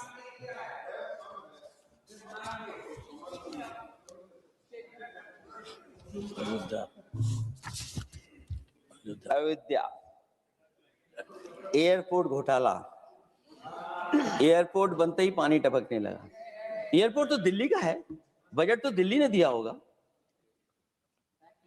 अयोध्या रेलवे स्टेशन, हमारे कन्नौज का रेलवे स्टेशन बनते ही गिर गया, और गिरने के बाद अभी तक नहीं बन पाया। तो ये बजट का हिस्सा नहीं है क्या? आप वाटरवेज बात कर रहे हैं, गंगा साफ नहीं है, आप पानी का जहाज कहां ले जाएंगे? बिहार में जाकर के रुक जाएगा। पिछली बार भी एक पानी का जहाज चला था, बनारस से जाते ही बिहार में रुक गया, जाकर के पटना भी नहीं पहुंच पाया। Rampath, sewer line smart city का हिस्सा है। आपका स्मार्ट सिटी कैसा है? इंदौर में पानी पीने से कितने लोगों की जान चलेगी सभापति महोदय? और कोई शहर बता दीजिए जहां कूड़ों का ढेर ना हो। जब देश के प्रधानमंत्री जी ने झाड़ू उठाया हो और उसके बाद भी कहीं कूड़ा ना हटे सभापति महोदय। भजन संध्या स्थल घोटाला हुआ, अंतर्राष्ट्रीय मीडिया सेंटर बनाया, उसमें भी पानी गिर रहा है। लाइट सजावट की चाइनीज आई हैं। हमारे देश का कारोबार कैसे उलझा दिया आपने? चीन और अमेरिका और थोड़ा बहुत रशिया, विदेश नीति तो असफल हुई है, लेकिन हमारा बाजार को भी पूरा बेच दिया। और चीन के सवाल पर सभापति महोदय, चीन हमारी जमीन पर भी निगाहें रखे हुए है और हमारे बाजार पे भी। इसलिए जो सरकार फैसला ले बड़ी सावधानी से ले। मैं कितनी बातें बताऊं, वहां पर सेना जमीन ले लिया, जमीनें जाने कहां चली गई हैं। इसलिए सभापति महोदय, ये बजट दिशाहीन है। ये 2047 में हमारा विकसित भारत तो नहीं बनेगा। और जिस तरीके से बेरोजगारी बढ़ी है, बेरोजगारी को लेकर के जो चिंता रही, हमेशा रहती थी, और जो सरकार ने बड़े बड़े फैसले भी लिए थे, जानकारी दी थी कि हम बेरोजगारी ऐसे दूर कर लेंगे। मेक इन इंडिया का जो सपना दिखाया था, आखिरकार मेक इन इंडिया का सपना कहां पूरा हो पा रहा है? मेक इन इंडिया का जो शेर था वो जंग खा रहा है सभापति महोदय। जो योजना लेकर के आए थे लिंक्ड इंसेंटिव्स, सरकार बताए कि हमें कितना उसमें लाभ पहुंचा है। 2024-2025 के बजट में इन योजनाओं के लिए 33,000 करोड़ रुपए आवंटित किए गए थे, लेकिन खर्च कितना हुआ? 1,700 करोड़ रुपया केवल। एक आपने पिछली बार सपना दिखाया था कि इंटर्नशिप की योजना, इंटर्नशिप वाली योजना जो घोषित की, जिसके लिए 10,000 करोड़ रुपए आवंटित किए थे आपने, लेकिन उसमें खर्च कितना हुआ है? 500 करोड़ रुपया। और जो लक्ष्य रखा था आपने रखा था 5 साल में 1 करोड़ लोगों को, लेकिन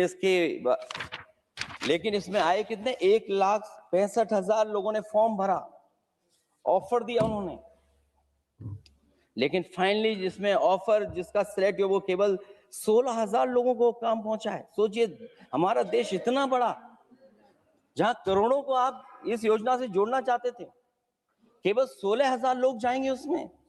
ये आपको बेरोजगारी खत्म करने की योजना है आपकी?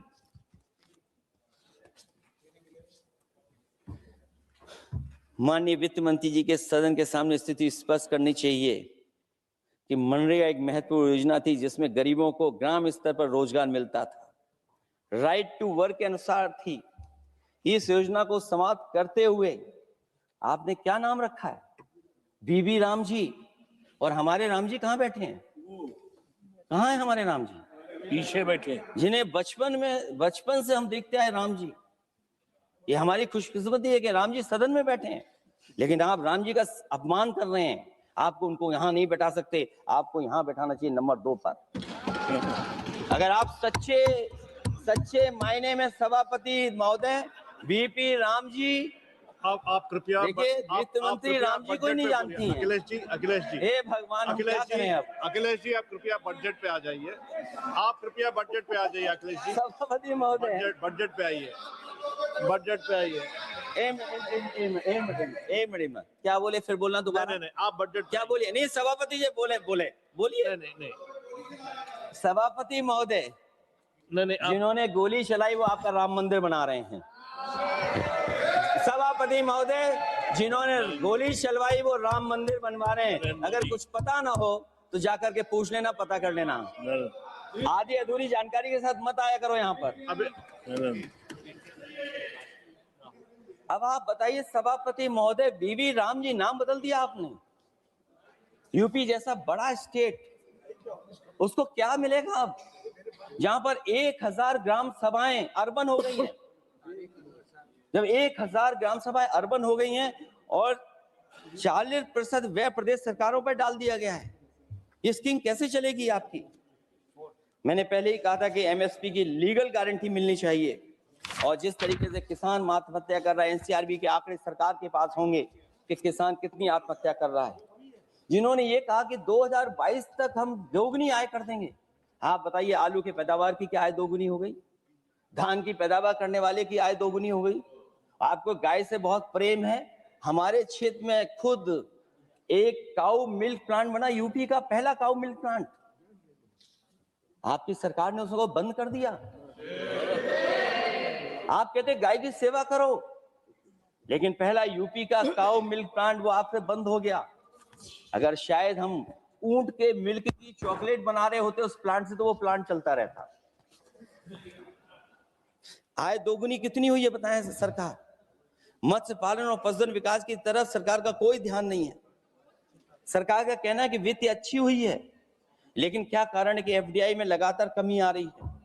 विदेशी इन्वेस्टर्स क्यों बाहर ले जा रहे हैं? भारत में इन्वेस्ट करने के लिए क्यों नहीं इच्छुक हैं? और शेयर मार्केट क्यों इतनी जल्दी गिर जाता है?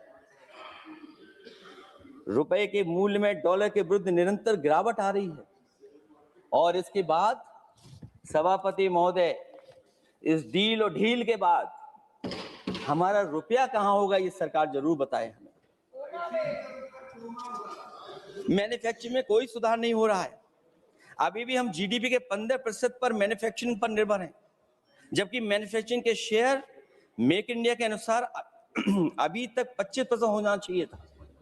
इससे स्पष्ट लगता है कि मेक इन इंडिया, आत्मनिर्भर भारत और पीएलआई योजना सफल नहीं हो पाई है, और उसी का परिणाम है कि आज हमारे नौजवानों को रोजगार और नौकरी नहीं मिल पा रही है। सरकार उद्योगपतियों के साथ खड़ी है। सरकार द्वारा लेबर कोड्स लाए गए हैं, जिन लेबर रिफॉर्म्स के रूप में दर्शाया जा रहा है वो लेबर कोड एम्प्लॉयर के हित में है, लेबर के पक्ष में नहीं है और मजदूरों के नहीं है। अब अधिकांश उद्योगों द्वारा लेबर को कोई भी नौकरी से निकाला जा सकता है। इतना तानाशाही होगी कि जब चाहेंगे तब निकाल देंगे। उनके 8 घंटे से अधिक काम कराया जा सकता है। परमानेंट एम्प्लॉयमेंट की बजाय कॉन्ट्रैक्चुअल एम्प्लॉयमेंट की व्यवस्था की है सरकार ने। सोचिए, यही सरकार है कि सबका साथ सबका विकास। एयर पॉल्यूशन को लेकर के मैं पहले ही कह चुका हूं, और शहरी विकास तो इनका मैंने क्यूटो को मैं देखा है, इसलिए उस क्यूटो के बारे में मैं ज्यादा नहीं कहना चाहता हूं। अंत में मैं इतना ही कहूंगा कि स्वास्थ्य और शिक्षा के केवल 10% और 14.2% बजट बढ़ाया गया है, जबकि पिछले वर्ष का पूरा बजट इन दोनों मदों में खर्च ही नहीं किया गया है। आखिरकार सरकार बताएगी खर्च क्यों नहीं हुआ, आखिरकार क्या कारण है, किसकी वजह से खर्च नहीं हुआ है? जल जीवन मिशन में 50,000 करोड़ रुपए खर्च नहीं हो पाए हैं, और प्रधानमंत्री आवास योजना में 40,000 करोड़ रुपए, और हमारे देश के प्रधानमंत्री ने गांव गोद लिया था। वो लगता है उस गांव को अनाथ छोड़ दिया है प्रधानमंत्री जी ने। वो गांव ही अनाथ छोड़ दिया है। आरबीआई के डेटा के अनुसार इनकम में जो नीचे 80% हैं, उनकी इनकम का शेयर 36% से घट करके 32% हो गया है, और हर वर्ष में रियल वेजेस 2% कम हो रही हैं। आखिरकार इसका कारण क्या है? मुझे उम्मीद है सरकार बताएगी कि इसका कारण क्या है कि जिसकी वजह से लगातार गिरावट होती जा रही है। मैं रैंकिंग में नहीं जाना चाहता हूं कि हमारी रैंकिंग कहां है, गैर बराबरी की रैंकिंग में हम कहां पहुंच गए हैं, हम कितना नीचे पहुंच गए हैं। जो तरह तरह की रैंकिंग समय समय पर आती हैं, उन रैंकिंग के बारे में सरकार को जरूर पता होगा कि हम एजुकेशन इंडेक्स में कहां हैं दुनिया में, हम हेल्थ इंडेक्स में कहां हैं दुनिया में, और जो एयर क्वालिटी के इंडेक्स है उसमें हम दुनिया में कहां हैं। इसलिए सभापति महोदय, मैं अंत में इतना ही कहना चाहता हूं कि ये बजट दिशाहीन है। 2047 तक विकसित भारत तो नहीं बनेगा, लेकिन हमारे गरीबों के साथ बहुत अन्याय होगा।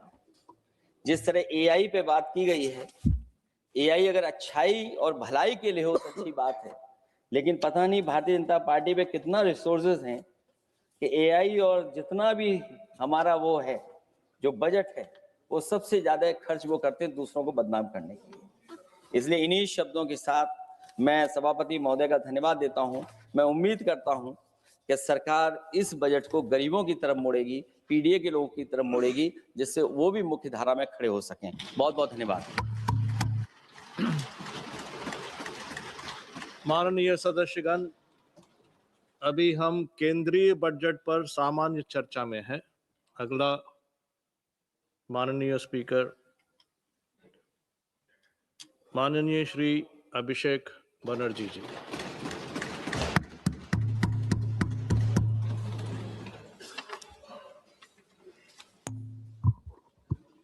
Thank you, sir, for giving me the opportunity to speak on the general budget. Sir, I rise here today not merely just a member of the opposition, but as a voice of billion Indians who were promised Achhe Din and who today struggle to survive under the weight of soaring costs. So this union budget was presented on Maghi Purnima, a day which is ideally meant for clarity, renewal of purpose, and moral responsibility. Yet, sir, this budget offers none of these. It does not heal the economy. Rather, this budget curates headlines. It speaks loudly in slogans, but softly in solutions. So this is a budget that rewards those who can avoid taxes through privilege and punishes those who pay them honestly through compulsion. With all due respect to the Honorable Finance Minister, I think the Honorable Finance Minister is appearing to practice the Robin Hood model in reverse. She drains the poor through taxation and inflation while rewarding the rich with concessions and privileges. Sir, even a cup of tea today comes with GST, but relief for the common man comes with condition, clauses, terms, and regulation. This is not a simple tax regime. It's a maze where only the powerful knows the exit and the honest taxpayer keeps paying the entry fee. Sir, Akhilesh ji was speaking before me. He was saying, UP के लिए क्या मिला है मैं इस budget में देखना चाह रहा था. Sir, 85 minutes का finance minister का speech था. Bengal was not even mentioned once. Even the freight corridor from Dankuni, referenced in this very budget, was originally announced by the then railway minister in 2009, which was Mamata Banerjee, who is now the chief minister of West Bengal. The constitution promises equality among states, but this government practices preference. Allies are funded while opponents are starved. So this is not a model of cooperative federalism. This is a model of subscription-based federalism. So the budget and the manner in which the government chooses to function forces us to confront a truth that we as citizens have been avoiding for too long. So in November 2021, on a stage thousands of miles away at the Kennedy Center, Veer Das, a young stand-up comedian from India, spoke of two Indias. Many laughed, some were offended, few paused to listen. But what he offered was not comedy. It was a warning, a prophecy, a mirror held up to a nation standing at the edge of its own contradictions. Because I too, sir, come from India. And I come from an India which proclaims Ek Bharat, Shresth Bharat. And I also come from an India where mother tongue becomes a marker of suspicion, where speaking Bengali makes you a Bangladeshi and eating fish makes you a Mughal. Sir, I come from a part of India that gave birth to revolutionaries and wrote courage in blood. And I also represent an India where saying Joy Bangla or singing Amar Sonar Bangla is enough to strip you and brand you a labeled Ghuspetiya. Sir, I come from an India that thunders Sabka Saath, Sabka Vikas from every podium. And I come from an India where West Bengal's rightful dues to the tune of 1,96,000 crores are frozen in cold bureaucratic silence. Sir, what is withheld is not just money. What is withheld is dignity. What is withheld is constitutional promise that every Indian, every state stands equal before the union. This is not governance or federalism, sir. This is a message that you stand in line or you'll be made to pay the price. And that is the tragedy of our time. India has two faces, but that one India is being asked to kneel before the other is the truth that we all are facing today. Sir, I come from an India where the finance minister proudly declares with absolute confidence that India is the fastest growing economy in the world. And I come from another India where Bengal, after contributing 6.5 lakh crores in taxes in just last 7 years, is systematically denied its rightful share. So despite repeated requests and appeals, we have been denied employment under Manrega, housing under PM Awas Yojana, road connectivity under Gram Sadak Yojana, even basic drinking water under Jal Jeevan Mission is being stopped. So I come from an India that boasts of maximum governance, minimum government. And I also come from an India where governance means abandonment, where the poorest are forced to fight for roti kapda makan, where wages are held hostage, where houses are sanctioned on paper but erased in practice, where even drinking water becomes a bargaining chip in a political vendetta. I come from an India where farmers are stopped at the national capital with nail embedded in the roads with concrete barricades. And I also come from an India where terrorists can enter the national capital and carry out blasts killing 15 innocent people. I come from an India where we are told, and I quote, India's borders are safe and they cannot be violated. A promise that is made from the highest office. And I also come from an India where that promise lies in ruins. Terrorists crosses our border, infiltrated heavily guarded militarized zones like Pahalgam, and gunned down 26 innocent civilians under broad daylight. And honorable sir, all of these, the abandonment, the broken promises, the selective cruelty, it's not random, it's not accidental. It flows from a single unmistakable principle of this budget. So this budget is built on a single unmistakable principle, that is triple, teen. A writer once said, there are three kinds of lies: lies, damned lies, and statistics.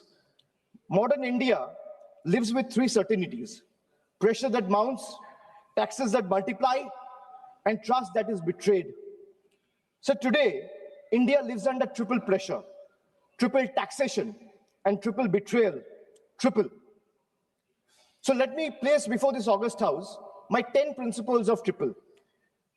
Sir पहले है triple tax trap. एक आम इंसान को लगता है मैं एक बार इनकम टैक्स दे रहा हूं, but I will explain to the chair and share with this August house that how a common man is being taxed 3 times over, not once, twice, but thrice. So the first blow is the income tax. The salaried citizen pay tax even before the salary reaches his bank account. There is no escape, no negotiation, no adjustment made for inflation. In today's India, honesty doesn't pay, it costs. So number 2 is GST. From the first biscuit with the morning tea to a school notebook, from sugar and spices in the kitchen to the electricity bills, from hospital expenses to medical expenses, from soap in the bathroom to the software at work, indirect taxes follows everywhere. Sir, जहां सरकार की welfare schemes नहीं पहुंचती है, वहां भी GST पहुंच जाती है. The government celebrates record GST revenue, but this number do not reflect growth or prosperity. They reflect a system squeezing revenue from consumption, often from necessity, not choice. So third tax is inflation, the most silent tax of all. The tax that rises without permission and collects without responsibility. It's a slow leak in the common man's wallet. For the middle class, inflation feels like the salary comes on time, but it doesn't last the month. The same grocery list costs more, the same school fees feel heavier, and the same electricity bill shocks more than even before. Nothing extra is being bought, yet money disappears faster. It quietly eats into savings meant for children's education, family travel, medical emergency, or old age. Sir, I come from an India that proudly calls itself a Vishwa Guru. And I also come from an India that is teaching the world how to extract triple tax out of a single citizen. So my triple number 2, triple pain of proving your existence. So let us be honest.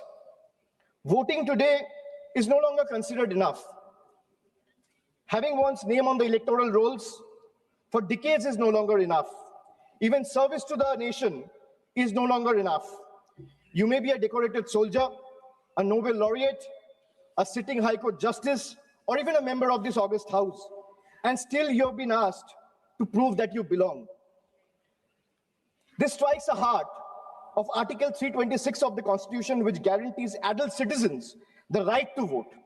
Sir, in Bengal alone, 150 lives have been lost in the last couple of months, and nearly 1 crore people are today being treated as suspects. If electoral rolls are so unreliable that every citizen must continually reprove their legitimacy, then by that same logic, sir, the legitimacy of this very house, formed on the basis of this very electoral rolls, is itself questionable. Yes. So my triple number 3, and I'll talk of 3 betrayal. First betrayal is where the global crude oil prices crash. Indian citizen sees no benefit. Instead, the common man is generally offered ethanol mixed petrol at a premium, paying extra for a policy experiment he neither demanded nor benefits from. My second betrayal, the government boasts of bullet trains, which Akhilesh ji has also mentioned. While fancy trains make the headlines, only 4% of the network is safeguarded with Kavach, leaving ordinary travelers exposed to risk. Third betrayal. So the ordinary Indian doesn't ask for any miracle. They ask for clean air to breathe, clean water to drink, safe roads to return home, and affordable healthcare while life falters. Even these simple hopes remain uncertain. An ordinary citizen pays income tax to buy a vehicle. Or for example, an ordinary citizen pays income tax to earn, a road tax to buy a vehicle, and toll tax to drive it on the road, often broken, unsafe, and unfinished. So 3 payments on 1 journey. अगर एक इंसान income tax दे रहा है, तो एक गाड़ी को सड़क पे चलाने के लिए सर उसको 3 बार टैक्स देना पड़ता है.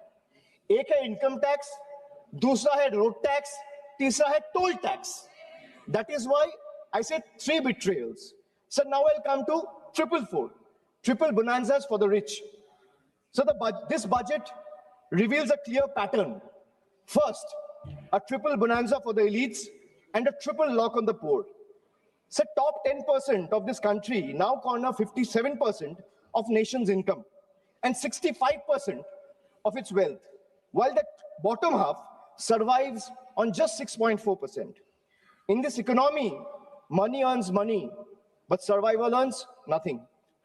Second, so if you look at taxation and support, foreign cloud giants are handed tax holidays, while Indian MSME, the very backbone of employment, are left empty-handed. Sir, relief exists on paper, but in actual distress exists on the ground. Third, corporate India gets red carpet, easier property rules, wider equity access for NRIs and massive infrastructure promises. But the result of these government policies is not competition, it is concentration. Oligopolies flourish, entry barriers rise, and ordinary entrepreneurs are kept outside the gate, watching cronies grow richer with the union support. Sir, I come from an India where wealth is applauded as a virtue. And I also come from an India where survival itself is treated as ambition. I come from an India where policy quietly opens the gates for the powerful. And I also come from an India that stand outside those gates with hands folded, backs bent, hearts heavy, and eyes raised, hoping that one day these gates will open for them too.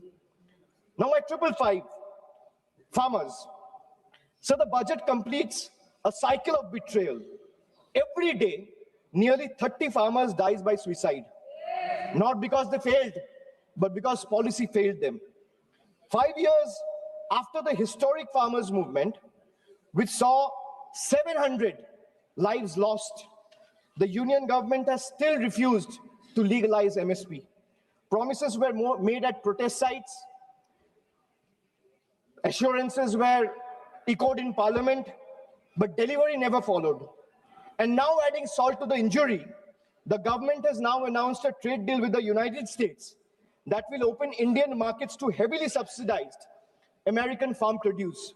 The deal may benefit American farmers, but it will depress prices, destroy competitiveness, and further marginalize Indian farmers who struggle without MSP protection.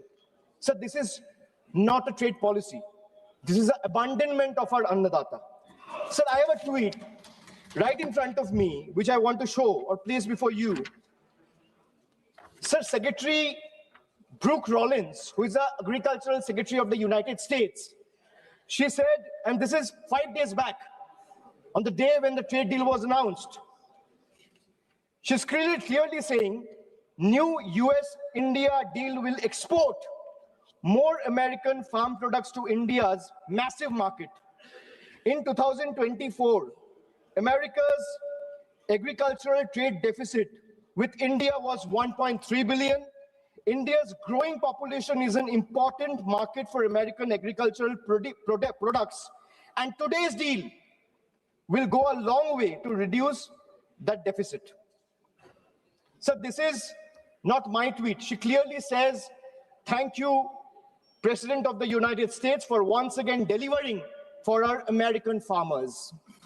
If the government doesn't agree with a tweet, so where is the disapproval letter, or where is the communication that the government has sent in protest to the tweet that has been sent out 5 days back?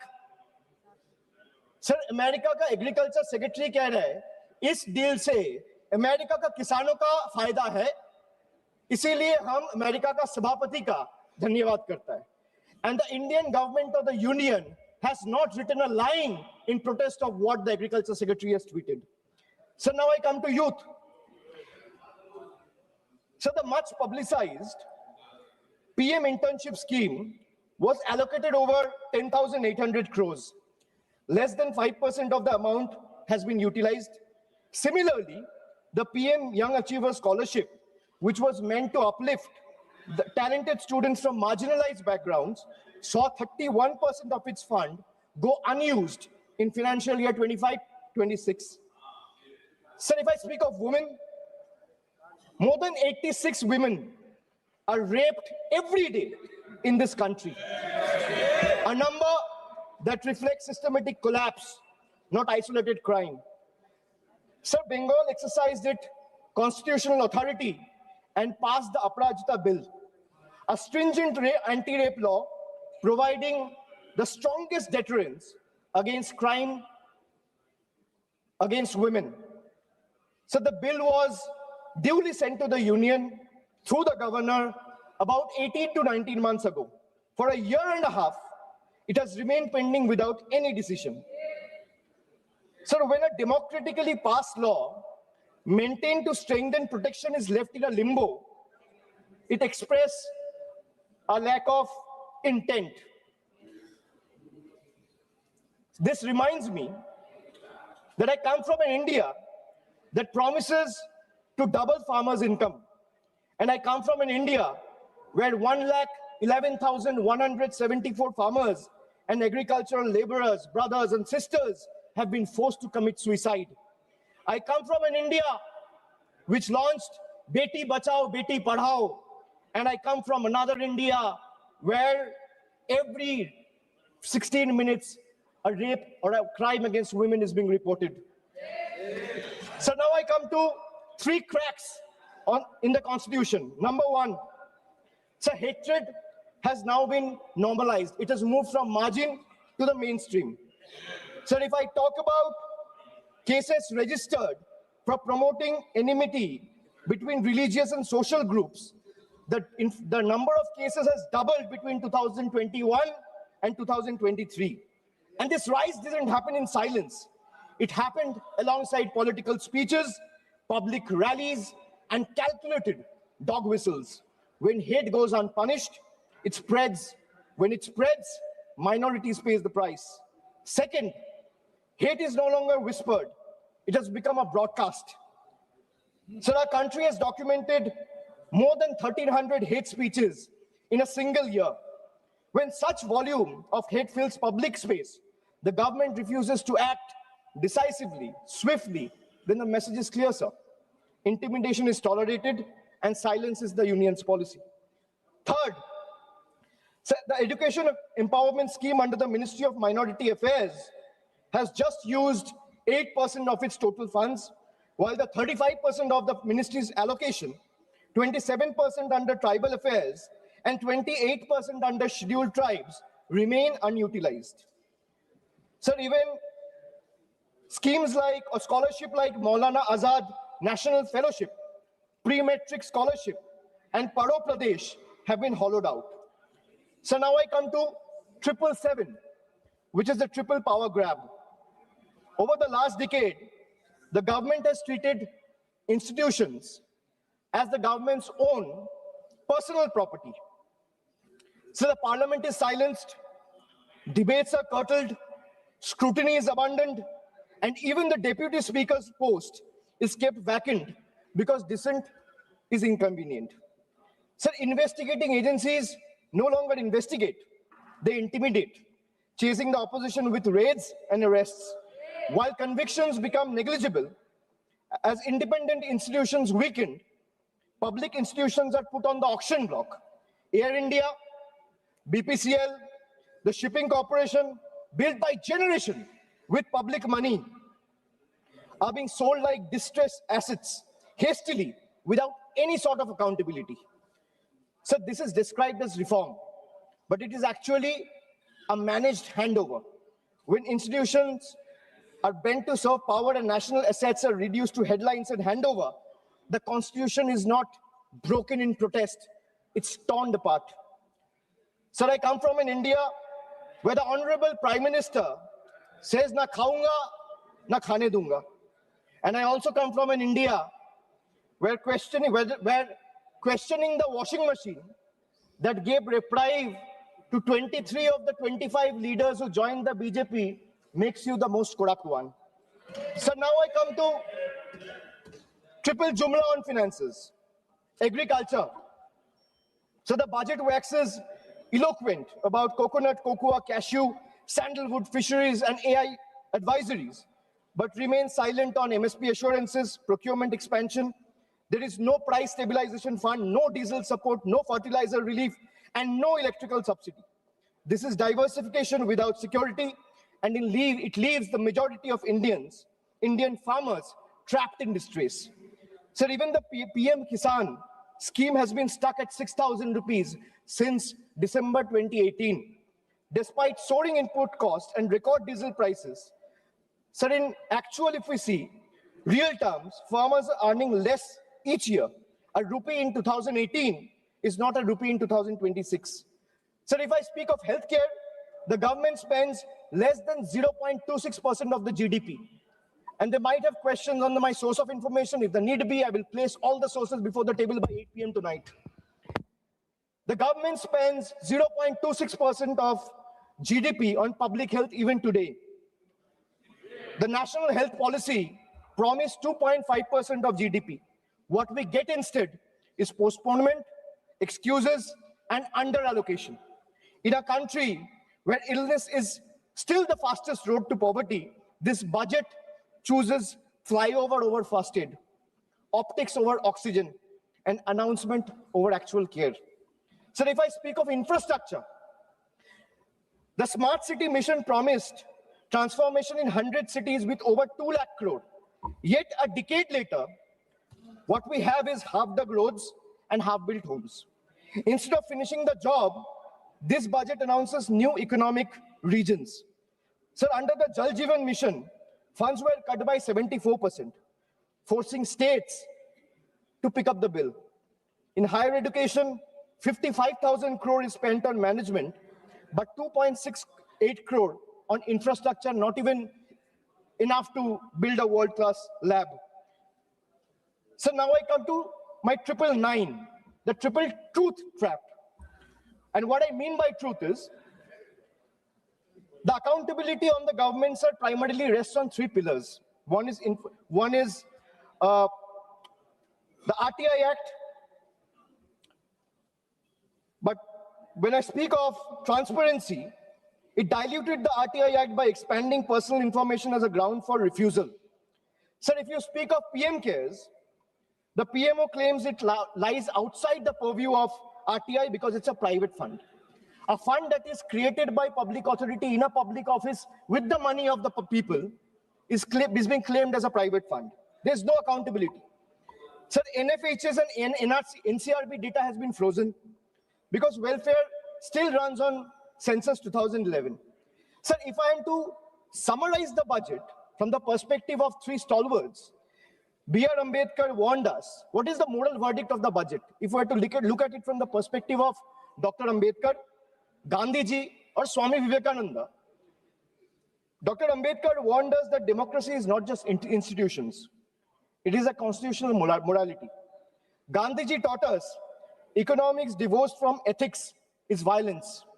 Swami Vivekananda reminded us that a nation cannot rise by crushing the weakest.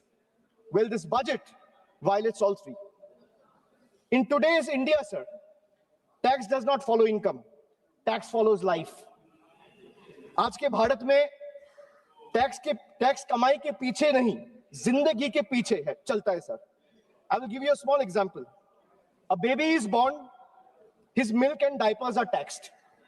He grows, his education is taxed. He studies, his books, pencil, and mobile data are taxed. He starts earning, his income is taxed. He saves for future, his savings are taxed. He spends to survive, his survival is taxed. He goes to work, his fuel is taxed. He falls sick, his illness is taxed. He grows old, pension and healthcare are also taxed. And Honorable Speaker, even after his death, the family still pays tax. बच्चा पैदा होता है, दूध और diaper पर tax, पढ़ाई शुरू होती है, शिक्षा पर टैक्स, किताबें, notebook, pen, pencil, mobile data, सब पर टैक्स, कमाई शुरू होता है, इनकम पर टैक्स, सर बचत करता है, बचत के ऊपर टैक्स, जीने के लिए खर्च करता है, खर्च पे टैक्स, काम पर जाता है, पेट्रोल डीजल पर टैक्स, बीमार पड़ता है, इलाज और दवाई पर टैक्स, बुढ़ापा आता है, पेंशन और इलाज पे टैक्स, और मौत के बाद भी सर शोक सभा में अगरबत्ती जलाने के लिए भी परिवार को टैक्स देना पड़ता है. This summarizes the budget. Sir, I am addressing the chair. I'm sure the finance minister will have a reply ready. When she is given the opportunity to speak, she can quote me, and if I am misleading the house, she can take my name and then place her arguments. Sir, from a baby's first milk to a citizen's final farewell, this government taxes life at every step. जन्म से लेके अंतिम संस्कार तक हर कदम पर tax. ये reform नहीं sir, ये लाइफ टाइम टैक्स ट्रैप है. Sir, now I come to 1010, मेरा लास्ट ट्रिपल. मैंने 9 ट्रिपल का बात किया, अब 10वां कर रहा हूं. Sir, I will and with 3 dates, 3 moments of history: 2016, 2021, and 2024. 3 elections, 3 verdicts, 3 decisive defeats for the BJP in West Bengal. And after this triple defeat, a 4th one is no longer a warning. It is approaching. Sir, मैं ज़्यादा घुमाऊंगा नहीं. Let me come straight. Sir, the government want to punish Bengal. Let them proceed. We won't bow. You want to freeze our funds? We will persist. मैं क्यों कह रहा हूं persist? क्योंकि पीएम आवास से लेके, सड़क से लेके, मनरेगा से लेके सारे पैसे बंगाल के पिछले 5 साल से ये सरकार ने रोक के रखा है। प्रधानमंत्री ने आत्मनिर्भर भारत की बात किया है, हम स्वनिर्भर बंगाल क्या होता है काम करके दिखाया है। So you want to punish Bengal? Proceed, we won't bow. You want to freeze our funds? We will persist. You want to profile and persecute our youth? We will protect them. You want to starve our schemes? We will sustain our people. Bengal's spine was not ever bent by surrender, nor softened by sermons of hate. It is forged in struggle, tempered in sacrifice, and is not for sale. Go ahead, send your audits. We will answer them. Unleash your agencies. We will confront them. Delay our clearances. We will chronicle every day stolen, every stolen day. But remember this, files can be frozen, funds can be stalled, voices can be suppressed, but memories can't be erased. And when the people rise and the ballot breaks the silence, we will settle the final account. You will wear the mask of the union, we will raise the mirror of the people. And when truth looks back, power will bend and we'll have to blink first. So this reminds me again that I come from an India that celebrates labor as a backbone of the economy, the hands that build our highways, factories, ports, cities, this parliament. But I also represent an India where that very labor, when it travels from Bengal, is no longer seen as a labor, he's seen as a suspect. Punished for the language he speaks. I come from an India where Northeast is proudly called Ashtalakshmi. And I also come from an India where Manipur bled for 864 days and the Prime Minister found no time to visit. I come from an India that derives its vocabulary from Ishwar Chandra Vidyasagar. And I also come from an India where Vidyasagar's bust was vandalized by ruling party at the center. I come from an India where we worship Ma Durga as Supreme Shakti. And I also come from an India where Ma Durga's ancestry is questioned by BJP leaders. So I really come from two India. And honestly, I'm tired of explaining this house which India I belong to. Because the truth are, they both exist. And until and unless we acknowledge the second one exists, we will never be able to be the first one we claim to be. So budgets can divide, politics can polarize, power can pretend, but there's something deeper than budgets, older than governments, and stronger than fear, which is the moral imagination of the people. When institutions weaken and language loses its faith, it is our literature, our culture, our shared memory that rises to remind the nation of who it is and who it must never cease to be. So I finally return to the Constitution. When you open the Constitution, it opens with the words, "We, the people of India." It's not a ceremonial phrase. It's a declaration of sovereignty. It's a reminder that power flows upward from the people, not the other way down. That governments may rule, but people remain the supreme. That sentence is not meant to be recited, it is meant to be lived. And as long as people remember it, no fear can last, no injustice can endure, and no republic can ever truly be taken away. And thus today, I do not end with slogans. I end with conscience, and I end with voice of Bengal. এই মৃত্যু উপত্যকা আমার দেশ না, এই জল্লাদের উল্লাস মঞ্চ আমার দেশ না, এই বিস্তীর্ণ শ্মশান আমার দেশ না, এই রক্তস্নাত কসাইখানা আমার দেশ না। আমি আমার দেশকে ফিরে কেড়ে নেব। জয় হিন্দ, জয় Bangla. Thank you. Next speaker, Sri T.R. Baluji. Honorable Chairman, sir, thank you for giving me this opportunity to discuss on the subject matter of budget estimate 26-27. First of all, I would like to congratulate Madam Nirmala Sitharaman ji for having brought the budget estimates for the consecutive 9th time. Next to Mr. Chidambaram, who has also done the same thing in the same parliament. Sir, Finance Minister claims she aims at developing India by 2047. India has programmed like artificial intelligence, biopharma, semiconductors, critical minerals, and they are given a lot of priority and importance. But the question is, how efficiently Madam Nirmala ji is going to implement them with a sustained push. So strategy of the government is said to be reducing revenue expenditure and increasing capital expenditure. It is also claimed that revenue expenditure has fallen by 11% in the last 10 years. That is from 88% in 2014-15 to 77% 26-27. It is also stated that reduction of the revenue expenditure included 7% of subsidies. But what is the reality? Well, usual practice is reduction of subsidies in the budget estimate.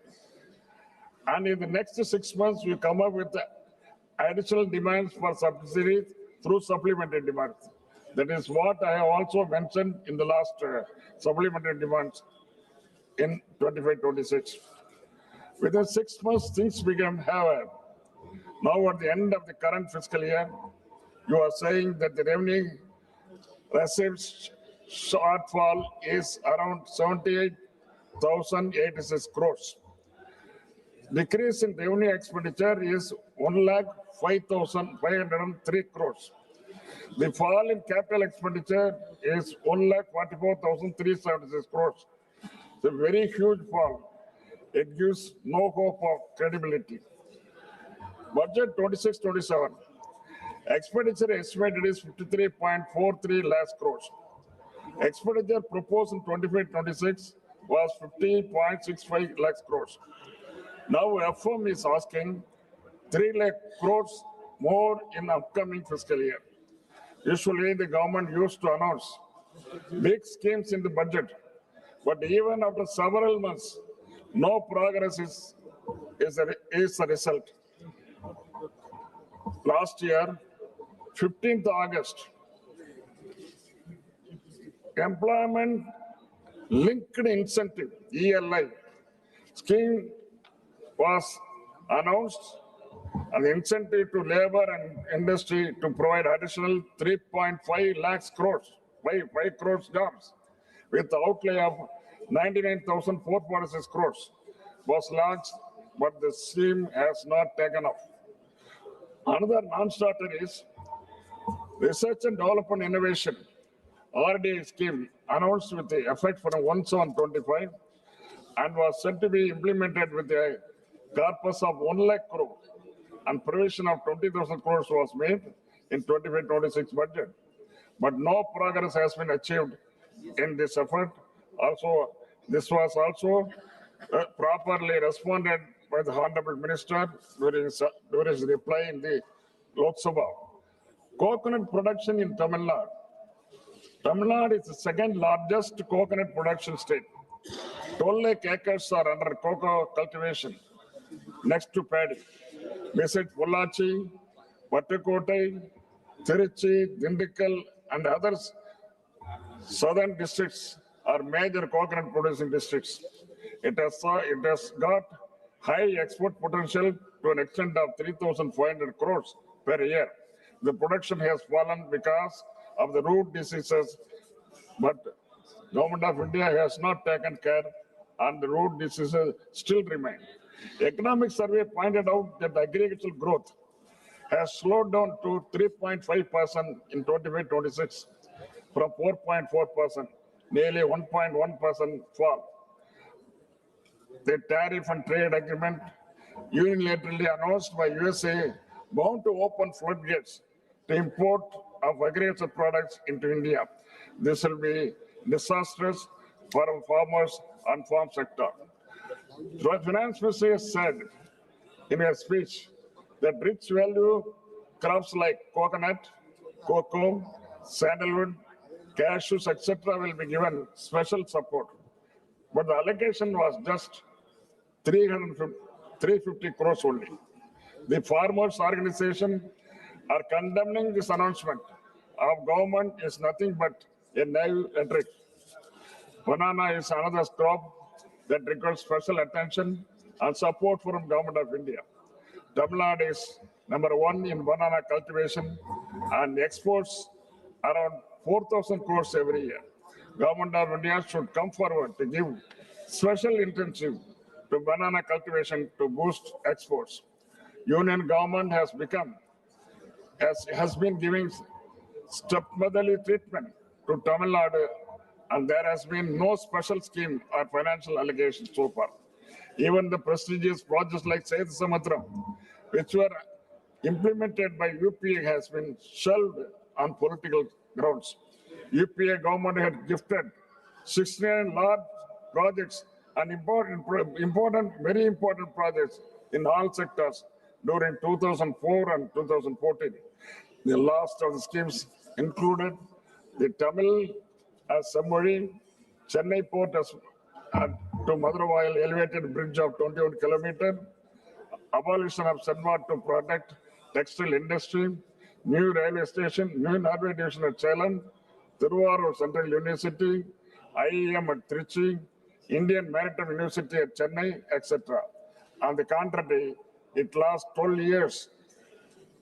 For the past 12 years, one project has come, that is Ames Madurai. Not yet taken up. Ames Madurai is still under the ground. It has not yet been taken up.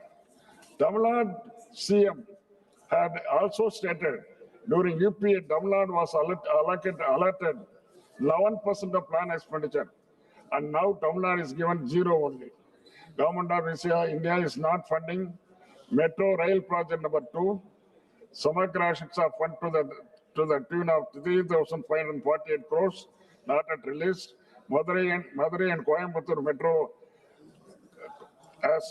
which has been provided 21,000 crores, and project submitted to the Central Union Government has not given approval. But at the same time, small towns like Agra, Bhubaneswar, Navi Mumbai, and Indore have been permitted. Jal Jeevan Fund rupees 3,112 crores had not been released. Railway schemes 289.73 crores to Thiruvananthapuram Kanyakumari not released so far for the land acquisition. Further, to purchase 931 hectares of land, funds have not been provided. CM Tamil Nadu has also urged that the devolution from the divisible pool from taxes should be increased to 50%, but it has fallen on deaf ears of the union government, and at present 41% is retained.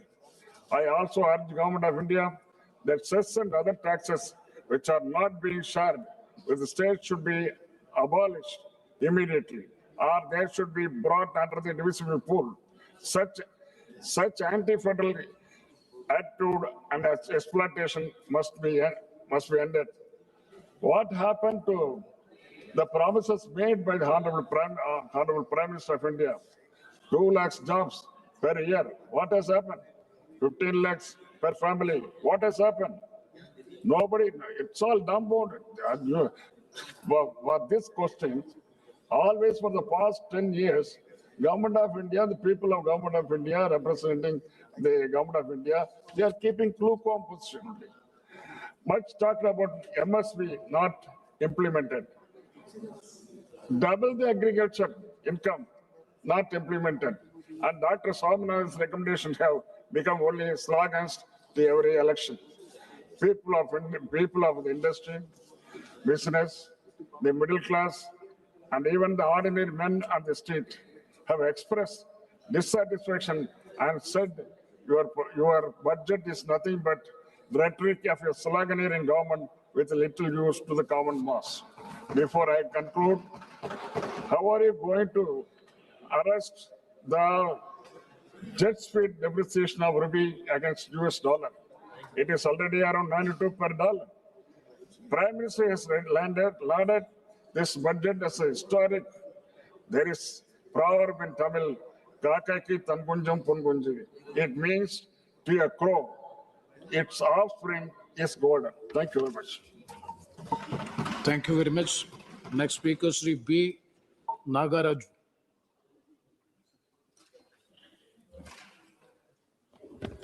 Respected Speaker, sir, మన గౌరవనీయ ప్రధానమంత్రి నరేంద్ర మోడీ గారి యొక్క దూరదృష్టి నాయకత్వాన్ని ప్రశంసిస్తూ 2026-2027 ఆర్థిక సంవత్సరానికి ముందు చూపుతో మరియు ఆర్థిక క్రమశిక్షణతో కూడినటువంటి కేంద్ర బడ్జెట్ను సమర్పించినటువంటి గౌరవనీయులైన ఆర్థిక మంత్రి నిర్మలా సీతారామన్ గారిని అభినందిస్తూ వికసిత్ భారత్ లక్ష్యంగా ఈ ఆర్థిక సంవత్సరపు బడ్జెట్ను 3 కర్తవ్యాల ఆధారంగా రూపుదిద్దుకుంది అధ్యక్ష. అందులో భాగంగా మొదటి అంశం వచ్చేసి ఆర్థిక వృద్ధిని వేగవంతం చేయడం, రెండవ అంశం వచ్చేసి సామర్థ్యాన్ని పెంపొందించడం, మూడవ అంశం సమగ్రాభివృద్ధిని నిర్ధారించడం. ఈ 3 అంశాల ఆధారంగా ఇది స్పష్టమైన మ్యాక్రో ఆర్థిక దిశను నిర్దేశిస్తా ఉంది అధ్యక్ష. ఇకపోతే ఈ బడ్జెట్లో ముఖ్యంగా అధ్యక్ష నాన్ డెబిట్ రిసిప్ట్స్ కోసం 36 of GDP of 25-26. So as far as debt is concerned, government aims to reduce its outstanding liabilities to around 50% of the GDP by 2031, that is in 5 years. In 26-27, outstanding liabilities are estimated to be around 55.6 of the GDP, 55.6% of the GDP. This budget 26-27 emphasized the need for fiscal consolidation, targeting a reduction of debt to GDP ratio to 50% plus or minus 1% by year 2030, that is in 5 years, which is now 55.6% of the GDP. So fiscal consolidation is being pursued by cutting total expenditure by 5%, but no significant growth momentum is expected, with only 10.9% of growth in capital expenditure in terms of GDP. There is no corresponding increase in capital expenditure. So there is marginal increase in union government revenue expenditure, which shows at 39.44 lakh from 25-26 revised estimate to 41.25 lakh crores in 26-27. That is a growth of around 4.5%. There is only a marginal increase in transfer towards centrally sponsored schemes, rising from 5.42 lakh crore in 25-26 to 5.49 lakh crore in 26-27. That is just an increase of 1.28%. So it is to be noted that Finance Commission grants have declined from 1.32 lakh crore in 25-26 budget estimates to 1.29 lakh crore in 26-27 budget estimates. So as far as revenue receipts are concerned, only marginal increase is there in revenue receipts from 34.30 lakh crore in 25-26 to 35.33 lakh crores in 26-27. That is rise of around 2.90%. There is no estimate of GST compensation cess collection, and budget is silent about the future of GST compensation cess. I think I would request Honorable Finance Minister to shed some light on this aspect, because we would like to know how the compensation cess stands and what is the future course of it. The share of the states has fallen from 14.22 lakh crore in 25-26 to 14.22 lakh crore in 25-26 to 13.93 in 25-26 RA, which is decline of minus 2.07 for year 26-27. The estimated tax share to states in rupees 15.26 lakh crore, which is only 7.3 higher than the previous year. Even after considering the 16th Finance Commission tax devolution, the center's tax share to states amounts to 34.65 instead of, which is mandated, of 41%. 16 Finance Commission recommended state share in divisible pool at its present level of 41%. For horizontal devolution, there is a change in the criteria and weights from 15 Finance Commission. The major change is the criteria inclusion of contributions to GDP, that is 10% weightage is given, and demographic performance by each state. With regard to revenue deficit grants, the 16 Finance Commission has not recommended that the same be granted to the states. When states fall of revenue deficit, they try to get revenue deficit from the something from the center to carry on with their projects like development or wherever it is needed. But this time around, Finance Commission has regretted, it has negatived the recommendation, which will put the stress on the states, because states are not able to generate any kind of significant revenue, as GST has already subsumed all taxes and there are hardly any avenues left for the center to generate a revenue of its kind. My state of Maharashtra contributes the maximum to the central exchequer. In recent years, we've seen, sir, that we've been contributing more than 5 lakh crore, 5 to 5.5 lakh crore to the central exchequer, but what we get in return is hardly around 3 lakh crore. Though Maharashtra CM, Sri Fadnavis, has said, and he has praised the entire budget, substantiating the facts that around 1 lakh crore will come to the state of Maharashtra, out of which 98,000 crores will be in the form of devolution or the tax returns what we'll be getting by a week, and 12,000 crores for various projects which are there in Maharashtra, which have come up, that 26, 27 allocations have been made for different projects. Now, Maharashtra is expected to receive close to ₹1 lakh, but the basic thing, if we go by the budget, whatever has been stated by the CM and whatever has been praised, I mean, the reality is far from what the picture exists on the ground. The projects which have been funded or projects which have been allocated good amount of, as far as infrastructure is concerned, or urban projects are urban development projects are concerned, the projects which have been there in the pipeline, projects which have been initiated and which are in progress, they have been exorbitantly cost escalation has taken place. The overvaluation is being done, and it is favoring the contractors, which comes from to the government, and it gives suspicion for a lie or for suspicion to raise our doubts as far as corruption is concerned in Maharashtra.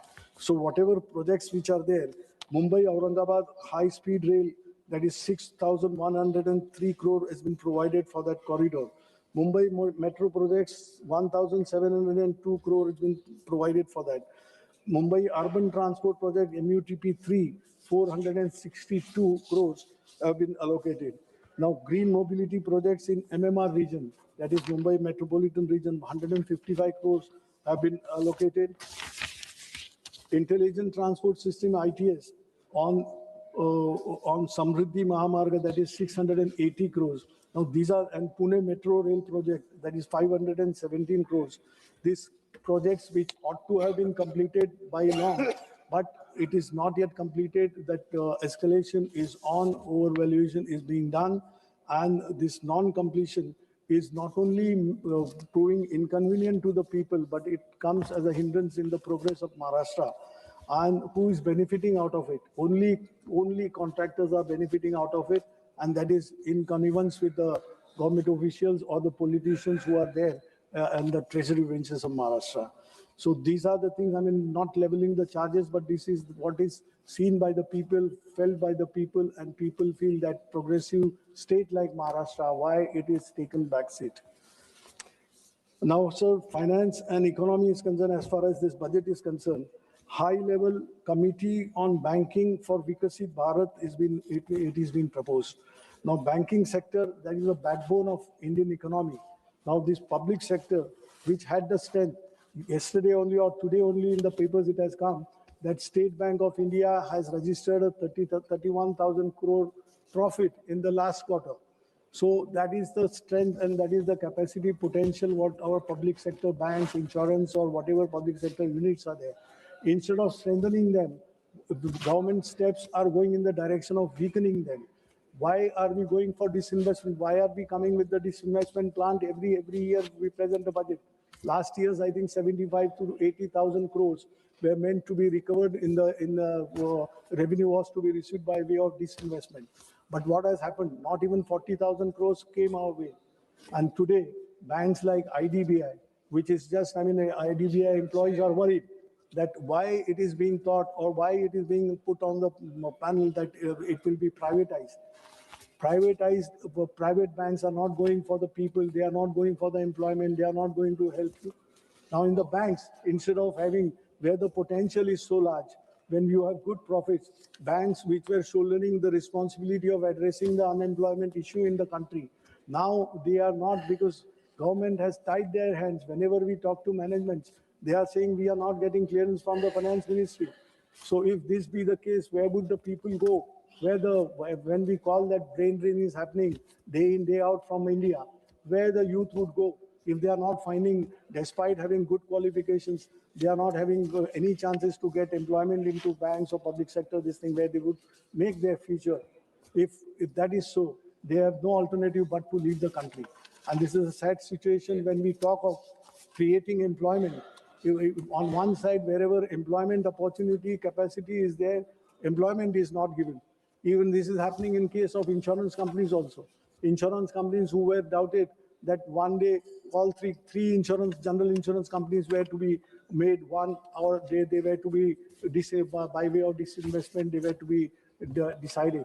But now that, their solvency ratio and everything which has come up with the employees' hard work, now the government's stance is, fortunately, it has changed. But these are the things, which we need to look. Labor and employment, what has happened to the labor code? Labor code has given, enough of opportunity, or it is one lopsided labor code is being developed, which is benefiting the employers, and there is absolutely no say for the employee, no say for the labor. Today, what is the situation? When we have started saying that gig economy, why it has come in this gig economy, people who are working, those poor who are working there, they are slogging day in, day out, all 24/7. Who are they? They are engineers, they are chartered accountants, they are lawyers. They are not getting that kind of employment. Self-profession is easy to say that you can give jobs to others. You have the capacity to give jobs to others, but when the question comes of sustenance, the job is required for the people who have gained some kind of qualification, which is not so. Where policy is going wrong, government needs to think over this and really think for the youth of the people. Now, skill training, lot many things are coming up, but where the things are going. So 2 minutes. Education. The government with the new national education, new education policy, it has a lot of flaws. What about the teachers? What about the students? There's a wide gap between urban and rural teaching, rural institutions, where you don't get teachers. And teachers also are facing that problem is not yet addressed, that TET, Teachers Education Eligibility Test. Those who joined as a teacher long back when this law wasn't there, even they are made to appear for that TET, Teachers Education Test. So this flaw should be removed so that a society is built, because teachers we look up to, that they educate the society. So as far as health is concerned, health, whatever provisions and allocations are there, they're not up to 2.5% as declared by the government, not provision of 2.5% to the GDP. Now, what is the situation in the state, my state of Maharashtra? If you see the plight of the government hospitals, no one would dare to go, no doctors, there is no medicine. Patients are lying there are no beds for patients to accommodate on the beds. They are lying on the corridors. And this kind of things which is happening not only in rural areas in the city like Mumbai also. Now, please try to conclude. Once. And agriculture, we are giving a 10,000 crore credit line. Everything is spelled out. Everything is there on the paper. But what is the reality? The suicides which are becoming suicides has become a pattern. By the day, its numbers are increasing in the state of Maharashtra. What is happening? Why it is happening? Pradhan Mantri Fasal Bima Yojana, really is it working? It is on the paper. Why, when a farmer is paid a claim of ₹3 and 6, you can imagine how that working is, what the formula is, who is formulated that, and what is the agencies doing, what are the people doing. And a poor farmer has, I mean, his dreams are finished. He has nothing to look up to. And they are finishing their lives because there is nothing, no tomorrow for them. So last but not the least, the main is Manrega. Now it is renamed as VBG Ramji. But what is the basic character of this scheme itself is changed. Now it is the government, if needed, the central government was funding 90% of it, 100% of it. But now if it is needed by the state would request the guarantee of days. Is shown that it is 108, it is extended from 100 to 125 days. What is the use of it? You have changed the character, killing the Manrega, killing the poor labor in the country. Yes, And thank you. to conclude, I'm just concluding, I would say that when we think that robots and AIs will be the future of tomorrow, Viksit Bharat, but see, government should ensure that people who are living human beings in India, they are taken care of before the AIs rule over. Thank you. Thank you very much. Next speaker, Sri Akhilesh Yadav. Please. Akhilesh Yadav.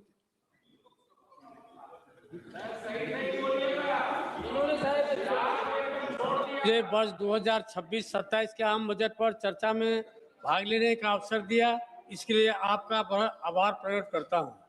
माननीय प्रधानमंत्री श्री नरेंद्र मोदी जी एवं बिहार के लोकप्रिय मुख्यमंत्री श्री नीतीश कुमार जी को हार्दिक बधाई एवं धन्यवाद देता हूं कि उनकी अगुवाई में एनडीए ने बिहार विधानसभा चुनाव 2025 में ऐतिहासिक विजय प्राप्त कर प्रचंड बहुमत से सरकार बनाने का काम किया। महोदय, समावेशी विकास का यह आम बजट वाकई में राष्ट्रहित और जनहित के लिए अमृत एवं संजीवनी के रूप में कार्य करेगी। महोदय, भारत के यशस्वी प्रधानमंत्री आदरणीय श्री नरेंद्र मोदी जी के दूरदर्शी एवं प्रगतिशील आर्थिक नीतियां एवं योजनाओं जो समाज के अंतिम व्यक्ति के साथ सभी वर्गों को समानांतर एवं सार्थक लाभान्वित करती है। इसके लिए मैं आदरणीय प्रधानमंत्री जी का एवं माननीय वित्त मंत्री जी का हार्दिक आभार व्यक्त करता हूं। महोदय, यह बजट भारत के किसानों, युवाओं एवं महिलाओं तथा सभी वर्गों के उत्थान तथा विकास के लिए है, किंतु हमारे साथी को यह सब दिखाई नहीं पड़ता है। न जाने उन्हें यह क्यों नहीं दिखाई पड़ता है, उनके चश्मे में इस तरह दिखाई क्यों नहीं पड़ रहा है। महोदय, रोजगार, कौशल प्रशिक्षण और अन्य अवसरों की सुविधा उपलब्ध कराने के लिए माननीय प्रधानमंत्री जी की योजनाएं जो विकसित भारत बनाने में एक महत्वपूर्ण कदम है। महोदय, प्रधानमंत्री जी ने किसान भाइयों के लिए कृषि में उत्पादकता और अनुकूलनीयता को प्राथमिकता देते हुए परिवर्तनकारी राष्ट्रीय सहकारिता नीति जैसी योजनाओं को कार्यान्वित किया है। महोदय, प्रधानमंत्री जी ने भारत के युवाओं के भविष्य को उज्जवल बनाने के लिए रोजगार और प्रशिक्षण को प्राथमिकता देते हुए रोजगार पाने वाले विनिर्माण क्षेत्र में रोजगार सृजन एवं नियोक्ताओं की सहायता जैसी योजनाएं शामिल किया है। महोदय, भारतीय अर्थव्यवस्था की विकास यात्रा को विकसित भारत के लक्ष्य प्राप्त करने के लिए समावेशिता के मार्गदर्शन प्रेरणा से ईंधन के रूप में हमारे सुधार का उपयोग कर कृषि, एमएसए, एमई, निवेश और निर्यात जैसी 4 शक्तियां इंजन गति प्रदान कर रही है। यह बजट कृषि क्षेत्र समावेशी, संतुलित, उच्चतर समृद्धि और उत्पादकता की ओर अग्रसर है। युवाओं का सशक्तिकरण हमारी समृद्धि युवाओं को पर्याप्त रूप से साधन संपन्न करने और सशक्त बनाने पर निर्भर करती है। एनडीए की सरकार ने विकास के प्रति मानवोचित और समावेशी दृष्टिकोण अपनाया, जो पिछले 11 वर्षों में इन विकास कार्यक्रमों ने रिकॉर्ड समय में सभी के लिए आवास, हर घर जल, सभी के लिए बिजली, सभी के लिए रसोई गैस, सभी के लिए बैंक खाते और वित्तीय सेवाओं के माध्यम से प्रत्येक परिवार और व्यक्ति के लिए सेवाएं सुलभ कराई है। वहीं करोड़ लोगों को मुफ्त राशन उपलब्ध कराकर गरीबी की चिंता समाप्त कर दी है और रोजगार का सृजन हुआ है। साथ ही सरकार सर्वांगीण, सर्वस्पर्शी और सर्वसमावेशी विकास के दृष्टिकोण से कार्य कर रही है। इसमें सभी जातियों और सभी स्तरों के लोग शामिल हैं। हम 2047 तक भारत को विकसित भारत बनाने के लिए कार्य कर रहे हैं। इस लक्ष्य को प्राप्त करने के लिए हमें लोगों की क्षमता में वृद्धि करनी होगी और उन्हें सशक्त बनाना होगा। गरीब महिलाएं, युवा और अन्नदाता, उनकी आवश्यकताएं, उनकी आकांक्षाएं और उनका कल्याण हमारी सर्वोच्च प्राथमिकता है। देश की प्रगति होती है जब वे प्रगति करते हैं। महोदय, मैं अपने संसदीय क्षेत्र सुपौल सहित बिहार के सभी किसान भाइयों के हित से संबंधित मुख्य अति आवश्यक मांगों के लिए आग्रह करता हूं।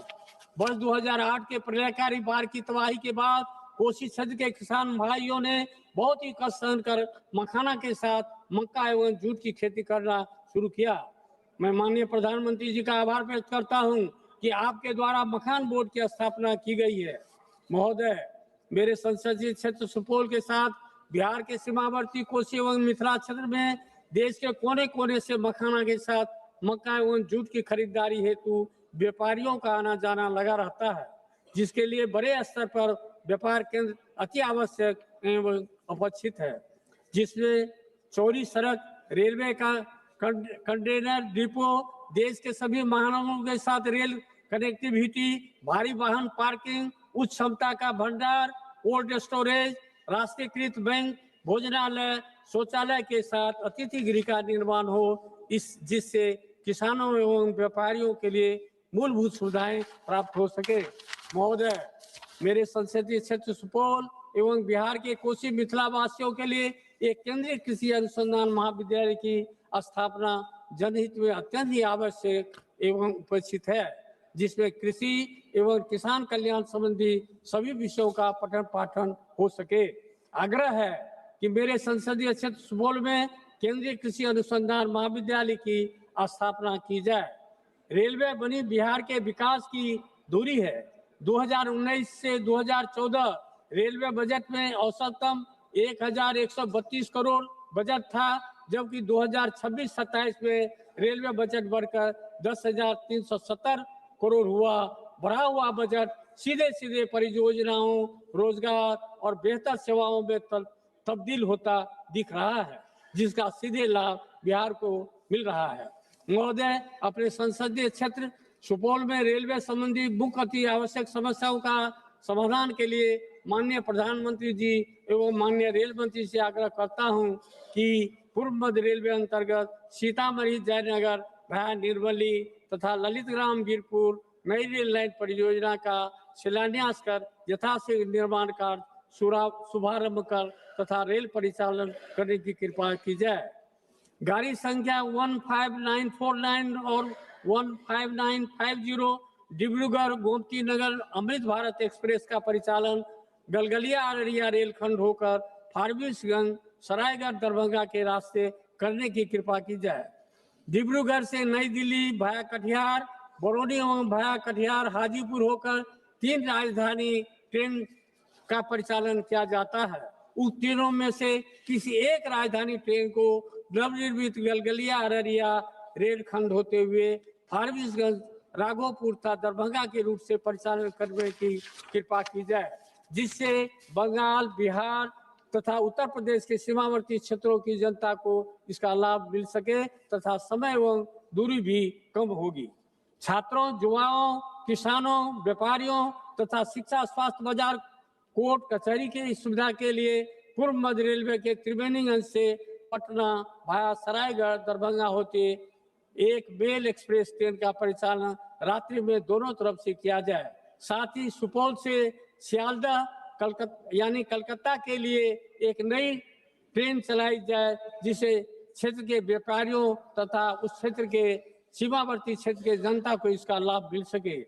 बिहार राज्य के सुपौल जिला अंतर्गत NH 387 सुपौल से बरिया मंच होते हुए भाया मरौना एवं मधेपुर होते हुए दरभंगा तक सड़क एवं उप सड़क के मध्य कोसी नदी में पुल का निर्माण करने की कृपा की जाए। अध्यक्ष महोदय, विकसित भारत के निर्माण के लिए देश के गरीब, युवा, नारी शक्ति और किसान सशक्त होंगे। सरकार इसके प्रति वचनबद्ध है। इन्हीं शुभकामनाओं के साथ मैं 2026-27 के आम बजट का समर्थन करते हुए बिहार के समस्त जनता एवं जनता दल यूनाइटेड की तरफ से धन्यवाद एवं आभार प्रकट करता हूं। धन्यवाद। धन्यवाद। श्री बजरंग सोनेवानी जी। मुझे आपने बोलने का मौका दे दिया। मैं एनसीपी शरद पवार पार्टी से हूं। आदरणीय शरद पवार साहब से कृपा से मैं ये सभागृह में हूं। मुझे बहुत खेदजनक बात ये बजट पे बात करते टाइम पे बोलना है कि महाराष्ट्र के वित्त मंत्री जो डेप्यूटी सीएम थे, उनका निधन 14 दिन पहले हो गया। इस सभागृह में सदस्य थे। पहले मैं उनको भावपूर्ण श्रद्धांजलि अर्पण करता हूं। और माननीय अध्यक्ष जी, मैं सन 2026-27 या अर्थसंकल्पावर बोलण्याची संधी दिल्याबद्दल आपले मनपूर्वक आभारी आहे। महोदय, यावेळच्या अर्थसंकल्पामध्ये सरकारचा कोणता स्पष्ट दृष्टिकोन, ठोस धोरण किंवा देशवासियांसाठी काहीतरी करण्याची ठाम इच्छाशक्ती दिसून येत नाही। हा अर्थसंकल्प घाईघाईत कोणताही सखोल विचार न करता जमिनीवरील वास्तव्यानं समजून तयार करण्यात आलेला नाही। नेहमीप्रमाणे यालाही अर्थसंकल्प न म्हणता सरकारचा आणखी एक जुमला बजेट म्हणणे अधिक योग्य होईल। महोदय, मी या सभागृहापूर्वी काही महत्त्वाचे मुद्दे मांडू इच्छितो। मागील अर्थसंकल्पात मांडलेले मुद्दे यावेळेस केवळ रंगरंगटी करून नव्या स्वरूपात पुन्हा सादर करण्यात आलेले आहेत।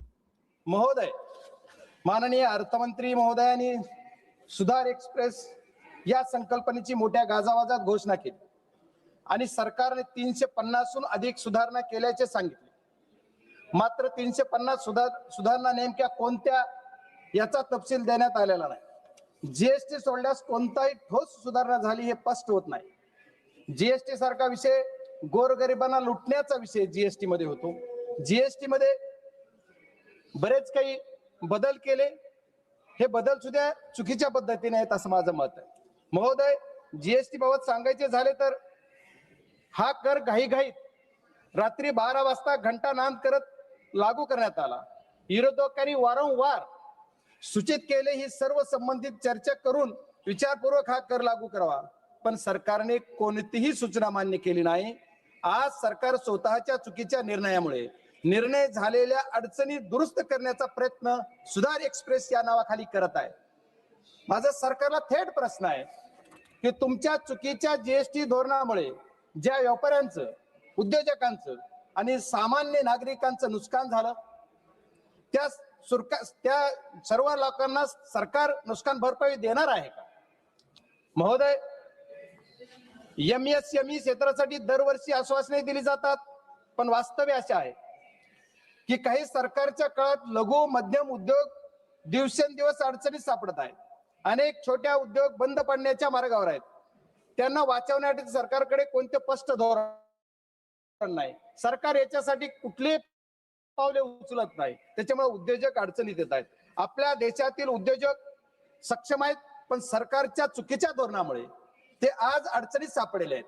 उत्पादन क्षमता असूनही बाजार व्यवस्थेसाठी ठोस धोरण नसल्यामुळे देशाची उत्पादकता कमी होत आहे आणि परिणाम भारत हा फक्त एक मोठा उपभोक्ता देश होत आहे आणि याचा फायदा परदेशी देश घेत आहेत। हीच सरकारची नीती आणि नियत म्हणावी लागेल। माननीय अध्यक्ष महोदय, सरकारने बरेच काही धोरण राबवले।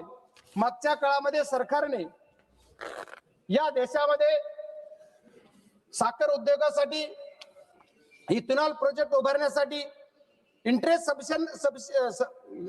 सबमिशन स्कीम राबवली आणली। इंटरेस्ट सबमिशन या नावाखाली करोडो रुपयाचे प्रोजेक्ट उद्योजकांनी उभे केले, साखर कारखानदारांनी उभे केले आणि त्याचा परिणाम काय झाला तर मागच्या 2 वर्षापूर्वी 7 डिसेंबर 2023 ला रातोरात एक 2 वळीचं पत्र काढलं आणि सांगितलं इथेनॉल प्रोडक्शन बंद करा। माननीय अध्यक्ष महोदय, आपके माध्यम से मैं अर्थ मंत्री जी के कहना चाहता हूं कि अध्यक्ष अर्थ मंत्री जी ने ये करने से जो उद्योजक है उनका कितना घाटा हो गया, ये कभी सभागृह को बोलना चाहिए, देशवासियों को बोलना चाहिए। परिणाम क्या हो गया, तो ये देश के जो किसान है, किसान का जो माल पैसा मिलने वाला था, किसान का पैसा उनको कम मिल गया क्योंकि ये रातों रात बंद कर दिया। ये बहुत बड़ी बात है। इथेनॉल प्रोजेक्ट 200, 400, 500 करोडचे उभे केले आणि 500 करोडचे इथेनॉल प्रोजेक्ट उभे केले, तर त्याचा इंटरेस्ट सबमिशनची जी स्कीम आहे त्याच्या ती बंद तर झालीच, पण त्यांचं जे इंटरेस्ट सबमिशनचं जे पैसे आहेत जे सरकारने वाटायची हमी दिली, 2-2, 3-3 वर्ष त्यांचे पैसे मिळत नाहीत, ही सरकारची नियत उद्योजक संपवायची आहे असं माझं मत आहे।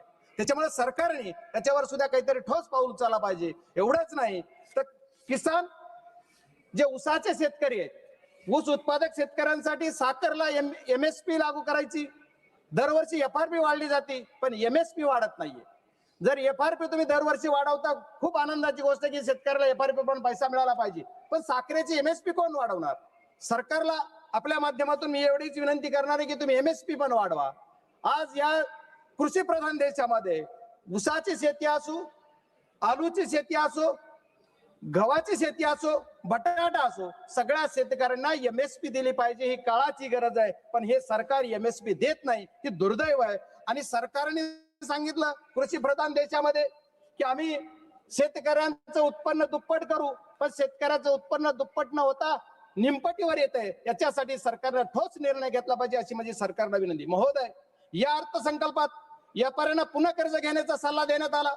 याचा अर्थ सरकारला प्रत्येक व्यापारी कायम कर्जाच्या ओझ्याखाली राहावा असं वाटतंय। महोदय, बनारस पाटणा येथे जलमार्गावरील जहाज दुरुस्ती कारखान्याची घोषणा करण्यात आली, मात्र नद्यामधील पाण्याची पातळी कमी असल्याने हे जलमार्ग प्रकल्प आधीच अपयशी ठरत असताना अशा घोषणा कितपत व्यावहारिक आहेत, यात हाच प्रश्न मला पडतो। महोदय, आरोग्य क्षेत्रावर बोलताना आरोग्य क्षेत्राबाबत मोठमोठ्या घोषणा केल्या जातात, पण आजही देशातील अनेक रुग्णालयामध्ये पुरेसे डॉक्टर नाहीत, नर्सेस नाहीत, कर्मचारी नाहीत आणि आवश्यक उपकरणाची कमतरता आहे। विद्यमान आरोग्य पायाभूत सुविधाकडे सरकारचे लक्ष आहे असं वाटत नाही, कारण माझ्याच मतदारसंघातील बीड जिल्ह्यातील अंबाजोगाई येथे स्वामी रामानंद तीर्थ ग्रामीण रुग्णालय वैद्यकीय महाविद्यालय हे 5 ते 6 जिल्ह्यांमध्ये एकमेव आधार आहे। दररोज तिथं 2,500 ते 3,000 रुग्ण OPD साठी येतात, पण तिथे आजही डॉक्टर, स्टाफ, नर्सर, कर्मचारी यांची आवश्यकता असून व उपकरणे तीव्र कमतरता आहे। त्याच्यामुळे सरकारने नवीन घोषणा करण्याऐवजी आधी उपलब्ध असणाऱ्या पायाभूत सुविधा सक्षम कराव्यात अशी मागणी मी या सभागृहाच्या माध्यमातून माननीय अर्थमंत्र्यांच्या माध्यमातून सरकारला विनंती करतो की माझ्याकडे हे जे माझ्या जिल्ह्यामधलं रुग्णालय, या वैद्यकीय महाविद्यालयामध्ये ज्या पूर्वी 50 विद्यार्थ्यांचा स्टाफ होता त्याची मर्यादा वाढवली, 50 चे 100 केले, 100 चे 150 झाले, पण स्टाफ मात्र जे नर्सेस डॉक्टर्स जे आहेत ते फक्त 50 प्रमाण आहेत। आज 150 संख्या जर झाली असली विद्यार्थ्यांची आणि OPD पहिली जिथं 500 होती तिथं आता 5,000 OPD झाली, पण तिथला तुमचा जो स्टाफ आहे ते वाढत नाही, त्याच्यामुळे औषधाची कमतरता आहे। त्या समितीचा अध्यक्ष पण मी जिल्ह्यात आहे, पण त्या समितीचा अध्यक्ष असताना सुद्धा मला तिथं सांगितलं जातं की औषधं नाहीत। याच्यासाठी सुद्धा सरकारनं गांभीर्यानं बघितलं पाहिजे असं मी सरकारला विनंती करतो। या अर्थसंकल्पातील सर्वात हास्यास्पद बाब म्हणजे शहरी आर्थिक क्षेत्र क्रमांक 39 तब्बल 11 वर्षांनंतर सरकारला Tier 2 व Tier 3 शहरी देशाच्या प्रगतीत योगदान देऊ शकतात हे कळले। याचा अर्थ गेली 11 वर्षे नागरिकांना शहरी नागरिकांना दुय्यम दर्जाची वागणूक देण्यात आली, हीच सरकारची अप्रत्यक्ष कबुली आहे। महोदय, माझा जिल्हा तसा विचार केला किंवा मी ज्या जिल्ह्यातून येतो तो जिल्हा ग्रामीण भागात आहे। महोदय, माझ्याकडे माझी जी ओळख आहे कि किसान का बेटा बोल के मेरी पहचान है, इसलिए मैं रिक्वेस्ट करता हूं सर की शेतकऱ्यांना न्याय मिळाला पाहिजे, कृषी प्रधान देशामधल्या माझ्या शेतकऱ्यांना न्याय मिळाला पाहिजे ही माझी मागणी।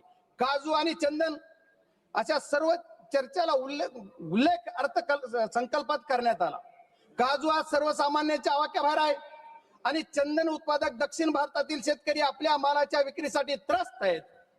ही किती लाजिरवाणी घटना आहे की आपल्याला जे तुम्ही लावायला सांगताय, प्रोत्साहन देताय आणि परत पुन्हा माल विक्रीला तुम्ही चालना देत नाही किंवा माल घेत नाही, ही अत्यंत खेदजनक बाब आहे. माननीय महोदय, माझा जिल्हा ग्रामीण आहे, माझा मतदारसंघ ग्रामीण भागाचा येतो. ग्रामीण भागाच्या ह्याच्यासाठी आपण जर विचार करायचा झाला तर आमच्याकडे आमचे महाराष्ट्राचे मुख्यमंत्री महोदयांनी 14 ते 19 या काळामध्ये सरकार होतं त्यांचं, त्यावेळेस त्यांनी वॉटर ग्रेड ही योजना मी माझ्या बीड जिल्ह्यासाठी आणेल अशी एक घोषणा केली. पण आज तब्बल 11 वर्ष झालं तरी पण काहीही नाही. माझ्या या जिल्ह्यासाठी वॉटर ग्रेड नाही, पण आहे त्या प्रोजेक्ट मधून पाणी द्या. गावोगाव ते पाणी आलं पाहिजे. माझं उजनी धरणातलं पाणी आमच्या मांजरा धरणात आलं पाहिजे. मांजरा धरणाचं पाणी जिल्ह्यात फिरलं पाहिजे. याच्यासाठी लागणारा निधी माननीय अर्थमंत्र्यांनी या बजेटमध्ये माझ्या जिल्ह्याला द्यावा ही माझी विनंती आहे. महाराज अध्यक्ष महोदय, लखपती दीदी योजना केवळ निवडणुकी पुरती केंद्रीय घोषणा ठरली आहे. देशातील महिलांच्या सुरक्षेचा प्रश्न मात्र अजूनही त्यासाठी सरकारचं कोणतंही ठोस पाऊल नाहीये, कुठलं धोरण नाही. महिलांसाठी अन्याय, महिलांसाठी अत्याचार, दर दिवस रेप्स एवढे प्रकार घडतात. सरकार त्यांना कुठं ठोस असा निर्णय घेऊन त्यांना संरक्षण देत नाही. महोदय, एवढेच नाही तर सरकारच्या बऱ्याच योजना आहेत. आता अर्थमंत्री गेलेत, मला त्यांना विचारायचं आपल्या माध्यमातून की सरकारची PMJSY म्हणजे ग्रामीण विकास या अर्थसंकल्पात प्रचंड कमतरता आहे. सर 2 मिनिट में कंक्लूड करता हूं प्लीज. PMJSY नावाची योजना जी सरकारची आहे, या PMJSY योजनेचा टप्पा 3 एकाही कामाला मंजुरी नाहीये. आज 2 वर्ष मी खासदार होऊन झाले, एकाही कामाला मंजुरी नाही. One single work, no sanction. Sir इसलिए मैं कहता हूं कि सब जल्द से जल्द ये देना चाहिए. सर सरकार की और एक घोषणा है, हर घर घर जल और नल. ये योजना के अंदर 50 करोड़ रुपया पिछले बजट में से खर्चा नहीं हुआ और मेरे जिले के अंदर 1 रुपया ही नहीं दिया. सर क्यों? अगर 50,000 करोड़ तुम्हारा टैक्स होता है और मुझे 1 रुपया ही नहीं मिलता, ये खेदजनक बात है. क्योंकि अपोजिशन वाला MP है बोल के नहीं दिया क्या? ऐसा मेरा सवाल सरकार से, मेरा रिक्वेस्ट है सर. सर 2 मिनट मेरा समय है मेरे पार्टी का, उतना दे दीजिए प्लीज. और सर मेरे जिले के अंदर टेक्नोलॉजी पे आप बोल रहे 21 भारत, अभी क्या क्या करना है? भारत 1 नंबर पे लाना है, कौन से टाइप पे लाना है सर? ये टेक्नोलॉजी के क्षेत्र में मेरे अर्थसंकल्प है, इसमें मेरा जो जिला है, जिले के अंदर sir 2 minute sir please 2 minute. मैं जो मेरे 400 गांव खेड़े हैं वहां अभी भी BSNL का टावर नहीं है और दूसरे कौन से के कंपनी का टावर नहीं. बस सरकार से रिक्वेस्ट करूंगा कि मेरे जिले के अंदर वो देना चाहिए. रेल के बारे में बहुत जिक्र किया सर. रेल बुलेट ट्रेन ले लिया, बुलेट ट्रेन 1000 करोड़ 1 लाख करोड़ का बजट 2 लाख करोड़ कर दिया. क्यों?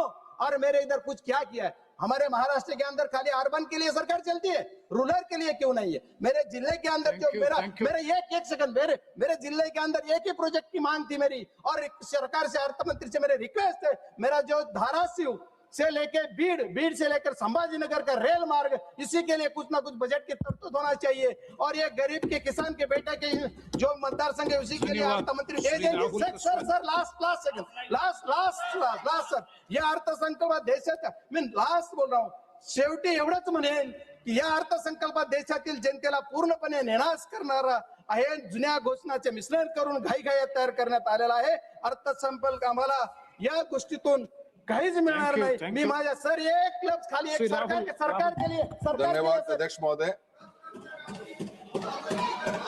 धन्यवाद अध्यक्ष महोदय. मैं आज आपका धन्यवाद देता हूं, आपने मुझे बजट पे बोलने का मौका दिया है. अध्यक्ष महोदय, तथ्यों के साथ खड़ा हुआ हूं, सुर्खियों के साथ नहीं. सरकार के अपने ऑडिट खाते, बजट, व्यक्तित्वों और संसदीय उत्तरों के साथ जब इन्हें एक साथ पढ़ा जाता है तो एक पैटर्न साफ दिखता है कि घोषणाएं आगे दौड़ती हैं, नतीजे पीछे रह जाते हैं और जवाबदेही सदे हुए शब्दों की ओट में गायब हो जाती है. अध्यक्ष महोदय, यूनियन बजट 2025-26 में आकर समाप्त होते होते हम सरकार ने फ्लैगशिप स्कीमें, बड़ी बड़ी हेडलाइंस एलोकेशन के जरिए बार बार बेचने की कोशिश करी.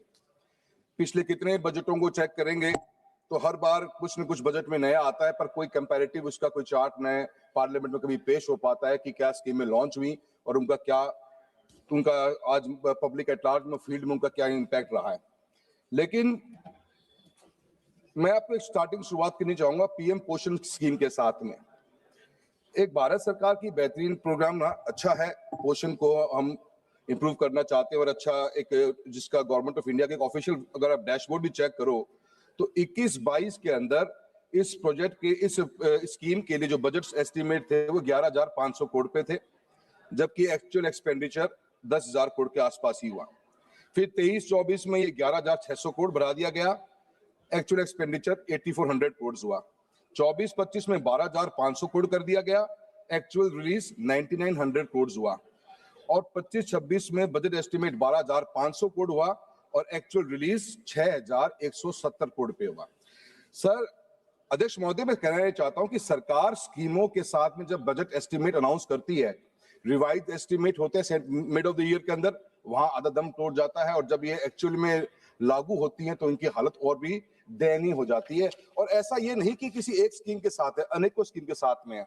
आज की तारीख में भी जो हम डेटा देखते हैं NFHSA का जो डेटा देखेंगे तो हमारी कितनी ही बच्चियां आज की तारीख में हम स्कूलों के अंदर आयरन जिंक की टैबलेट्स दे रहे हैं, एनेमिक बच्चियां हैं और PM पोषण प्रोग्राम की रियलिटी ये है कि गवर्नमेंट ऑफ इंडिया से बजट भी पूरा अपना स्पेंड नहीं हो पा रहा। ऐसे ही आप देखेंगे अनेकों स्कीमें। अभी स्कूल शिक्षा के बारे में बात करते हैं, समग्र शिक्षा एक अभियान चला, उसके अंदर 31,000 करोड़ पे 21-22 में सैंक्शन किए गए, 30,000 भी खर्च नहीं हुए। 23-24 में 37,400 करोड़ सैंक्शन हुए और वो पैसा आज तक खर्च नहीं हुआ। हालत ये है कि राजस्थान के अंदर हाई कोर्ट के ऊपर एक अपना राजस्थान गवर्नमेंट ने अपना वक्तव्य दिया है कि राजस्थान गवर्नमेंट के अंदर 56% ऑफ स्कूल्स के जो रूम्स हैं वो जर्जर हालत में हैं, अनयूजेबल हैं और मेजर रिपेयर्स मांगते हैं। राजस्थान के अंदर एक स्कूल के अंदर बिल्डिंग गिरने से 7 बच्चों की मृत्यु हुई। गवर्नमेंट ऑफ राजस्थान ने आनन फानन के अंदर पूरे स्कूल के राजस्थान के स्कूल्स का डेटा कलेक्ट करवाया और डेटा कलेक्ट करने के बाद मालूम पड़ा कि स्कूल के अंदर 2,83,780 रूम तो ऐसे हैं जो जर्जर हालत में हैं और उनके पास में उनमें कमरों में बैठने की बच्चों की स्थिति नहीं है और 2,19,000 ऐसे कमरे हैं जिनको मेजर रिपेयर वर्क्स चाहिए। और गवर्नमेंट और हाई कोर्ट ने साथ में ये भी कहा और एक रिपोर्ट जो सामने आई कि गर्ल्स राजस्थान के स्कूलों में पानी कम इसलिए पीती हैं क्योंकि राजस्थान में वर्किंग टॉयलेट्स तक नहीं और समग्र शिक्षा अभियान की हालत ये है कि उसके लिए बजट नहीं। मेरी कॉन्स्टिट्यूएंसी अकेले में 1,600 से ऊपर कमरों की रिक्वायरमेंट है सर, पर गवर्नमेंट के पास में कहीं कोई पैसा नहीं। स्टेट सब्जेक्ट सेंट्रल सब्जेक्ट के ऊपर बात घूमती रह जाती है। ऐसे कितने स्कूल हैं सर, चूरू लोकसभा क्षेत्र से आता हूं, 50 डिग्री का टेम्परेचर टच करता है, आज भी बच्चे बाहर पेड़ के नीचे पढ़ने को मजबूर हैं, पर सरकार के पास में विकसित भारत का विजन के अंदर बच्चों के लिए कोई विजन नजर नहीं आता कि कैसे ये बच्चे पढ़ेंगे, कैसे ये बच्चों के स्कूल की प्रॉपर रूम्स मिलेंगी। ये हालत समग्र शिक्षा अभियान की है। अभी सरकार ने बहुत अच्छा एक नया अनाउंसमेंट किया है, हर बार अनाउंसमेंट होता है। अभी इस बार के बजट में AVGC कंटेंट क्रिएटर लैब्स खोली जाएंगी, animated visual effects gaming and comics की लैब्स खोली जाएंगी, 15,000 लैब्स खोली जाएंगी। बड़ी अच्छी उम्मीद है, पर कहां से इनकी हम ट्रेनर्स कहां से लेके आएंगे, ट्रेनर्स को हम स्किलिंग कैसे देंगे, कैसे इनके इक्विपमेंट्स आएंगे, कौन रख रखाव करेगा। अटल टिंकरिंग लैब्स खुली, आज उनका असेसमेंट कहीं हमारे पास में नहीं है। अनाउंसमेंट के बाद में अनाउंसमेंट है, पर कहीं भी ये चीज समझ में नहीं आता कि कैसे स्कूली शिक्षा के अंदर आगे बढ़े। सर राजस्थान के अंदर हालत तो ये है कि आज की तारीख में मेरी कॉन्स्टिट्यूएंसी में 83% स्कूल्स में हम बच्चों को आर्ट्स पढ़ा रहे हैं, मात्र 17% ऑफ स्कूल्स गवर्नमेंट स्कूल्स में सिर्फ साइंस और कॉमर्स है। उन 17% स्कूलों में से 53% स्कूलों के पास में कोई वर्किंग लेबोरेटरीज नहीं है। कौन सा बच्चा डिजिटल एज की हम बात करते हैं, हम AI टेक्नोलॉजी की बात कर रहे हैं, कैसे बच्चे तैयार होंगे। शिक्षा के प्रति सरकार की इतनी जबरदस्त उदासीनता है जिसके बारे में जितना बोला जाए उतना कम। जवाहरलाल नेहरू जी ने इस देश के अंदर 1960s में एक स्कूल का कॉन्सेप्ट क्रिएट किया, केंद्रीय विद्यालय, नवोदय विद्यालय। इनकी सक्सेस रेट आज भी 95-97% से ऊपर जाती है, पर इस सरकार की उदासीनता के कारण आप देखो कि 13 पिछले अभी ऑफिशियल डेटा के अनुसार केंद्रीय विद्यालय में और नवोदय विद्यालय में 12,000 से अधिक टेक्निकल पोस्ट वैकेंट पड़ी हुई हैं।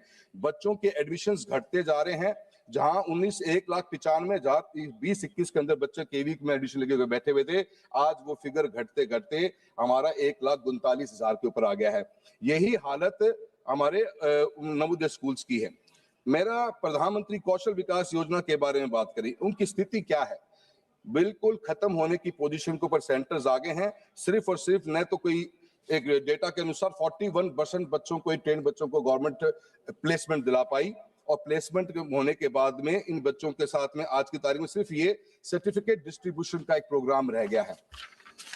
अनेकों ऐसी समस्या, अभी पीएम इंटर्नशिप की बात कर लीजिए, पिछली बार बहुत हा हुल्ला के साथ में स्कीम लॉन्च करी गई और 10,831 करोड़ रुपए का बजट भी सैंक्शन किया गया, पर रिवाइज एस्टिमेट देखिए 526 करोड़, 10,000 की अनाउंसमेंट के बाद में 526 करोड़ रुपए का ही बजट सैंक्शन हुआ, और इस साल 4788 करोड़ रुपए की बात करी गई है। यही हालत एआई मिशन की है। 2000 का budget estimate 800 crore, revise estimate इस बार फिर 1000 करोड़। तो शिक्षा के प्रति सरकार की उदासीनता, और मैं ये मानता हूं कि मैं सरकार से निवेदन भी करना चाहूंगा, वित्त मंत्री महोदय बैठी हुई हैं, मैम, स्कूल एजुकेशन में हमारे कॉन्स्टिट्यूएंसीज राजस्थान जैसे में बहुत समय बाद में एनरोलमेंट्स बहुत बड़े हैं, but we are lacking basic infrastructure, and the basic infrastructure needed to be funded by someone. As a मैं पार्लियामेंटेरियन अपनी कॉन्स्टिट्यूएंसी में घूम रहा हूं, तो एक इस डिमांड है स्कूल में रूम्स की। रूम्स लाए कहां से? 1800 रूम्स की रिक्वायरमेंट मेरी कॉन्स्टिट्यूएंसी में है, पर there is no way out. State के पास पैसा नहीं, सेंटर पे आते तो स्कीम नहीं। कुछ अलॉटमेंट्स होती हैं, I can't deny that, but the allotment has to be increased to a substantial number where the students can at least sit in the class. That is my point to you. I would like to address for the education. इसके बारे में sir वहां पे भी नहीं बोलने दे रहे, यहाँ पे भी नहीं बोलने दे रहे हो, कहीं तो बोलने दो। सर, जल जीवन मिशन के बारे में बात चली है। 67,000 करोड़ रुपए का प्रस्ताव बजट एस्टिमेट में था हमारे BE 25-26 के अंदर। रिवाइज एस्टिमेट 17,000 करोड़ रुपए को, इसका मतलब 50,000 करोड़ रुपए का हम जो बजट खर्च नहीं कर पाए, या बजट को हमने चेंज करने की कोशिश करी। हालत राजस्थान की ये है कि राजस्थान के अंदर आज भी पीने की पानी की व्यवस्था नहीं। आज मेरी कॉन्स्टिट्यूएंसी के अंदर भी, या राजस्थान में ऐसे कितने ही टेंडर्स हैं जो जल जीवन मिशन के ओपन तक नहीं हो पाए हैं। आज की तारीख में अवार्ड हुए हुए वर्क 2021 के अंदर, और उनका डेविएशन आ गया 500 करोड़ के प्रोजेक्ट में 70 करोड़ रुपए का डेविएशन आ गया, और उस डेविएशन के अंदर आज सरकार के पास 2 साल से फाइल पड़ी हुई है, पर सरकार के पास 70 करोड़ रुपए नहीं है। अभी किसान हमारे रतनपुरा के धरने पे बैठे हुए थे, और उनको पीने के पानी की सरकार के पास में कोई सिस्टम नहीं। जल जीवन मिशन को बंद करने का काम कर दिया गया है। कहीं सरकार हाथ पे हाथ रख के बैठ गई है, पानी के लिए पैसा देने के पास सरकार के पास कोई विजन नहीं। और ऐसे प्रोजेक्ट्स हैं जहां पे अभी तक उन प्रोजेक्ट्स को सैंक्शनिंग करने के लिए फाइल 2 साल से ऑफिसर्स के पास पड़ी है। निशिकांत जी, आपसे निवेदन करेंगे कि आप भी बोलिए कि जल जीवन मिशन के प्रोजेक्ट को जो 21 से स्टार्ट हुए आज तक कंप्लीट नहीं हो पा रहे। मैं सरकार से प्रधानमंत्री ग्रामीण सड़क योजना की बात करता हूं। 19,000 करोड़ रुपए का सैंक्शन की थी, 11,000 रुपए बजट एस्टिमेट को रिवाइज करके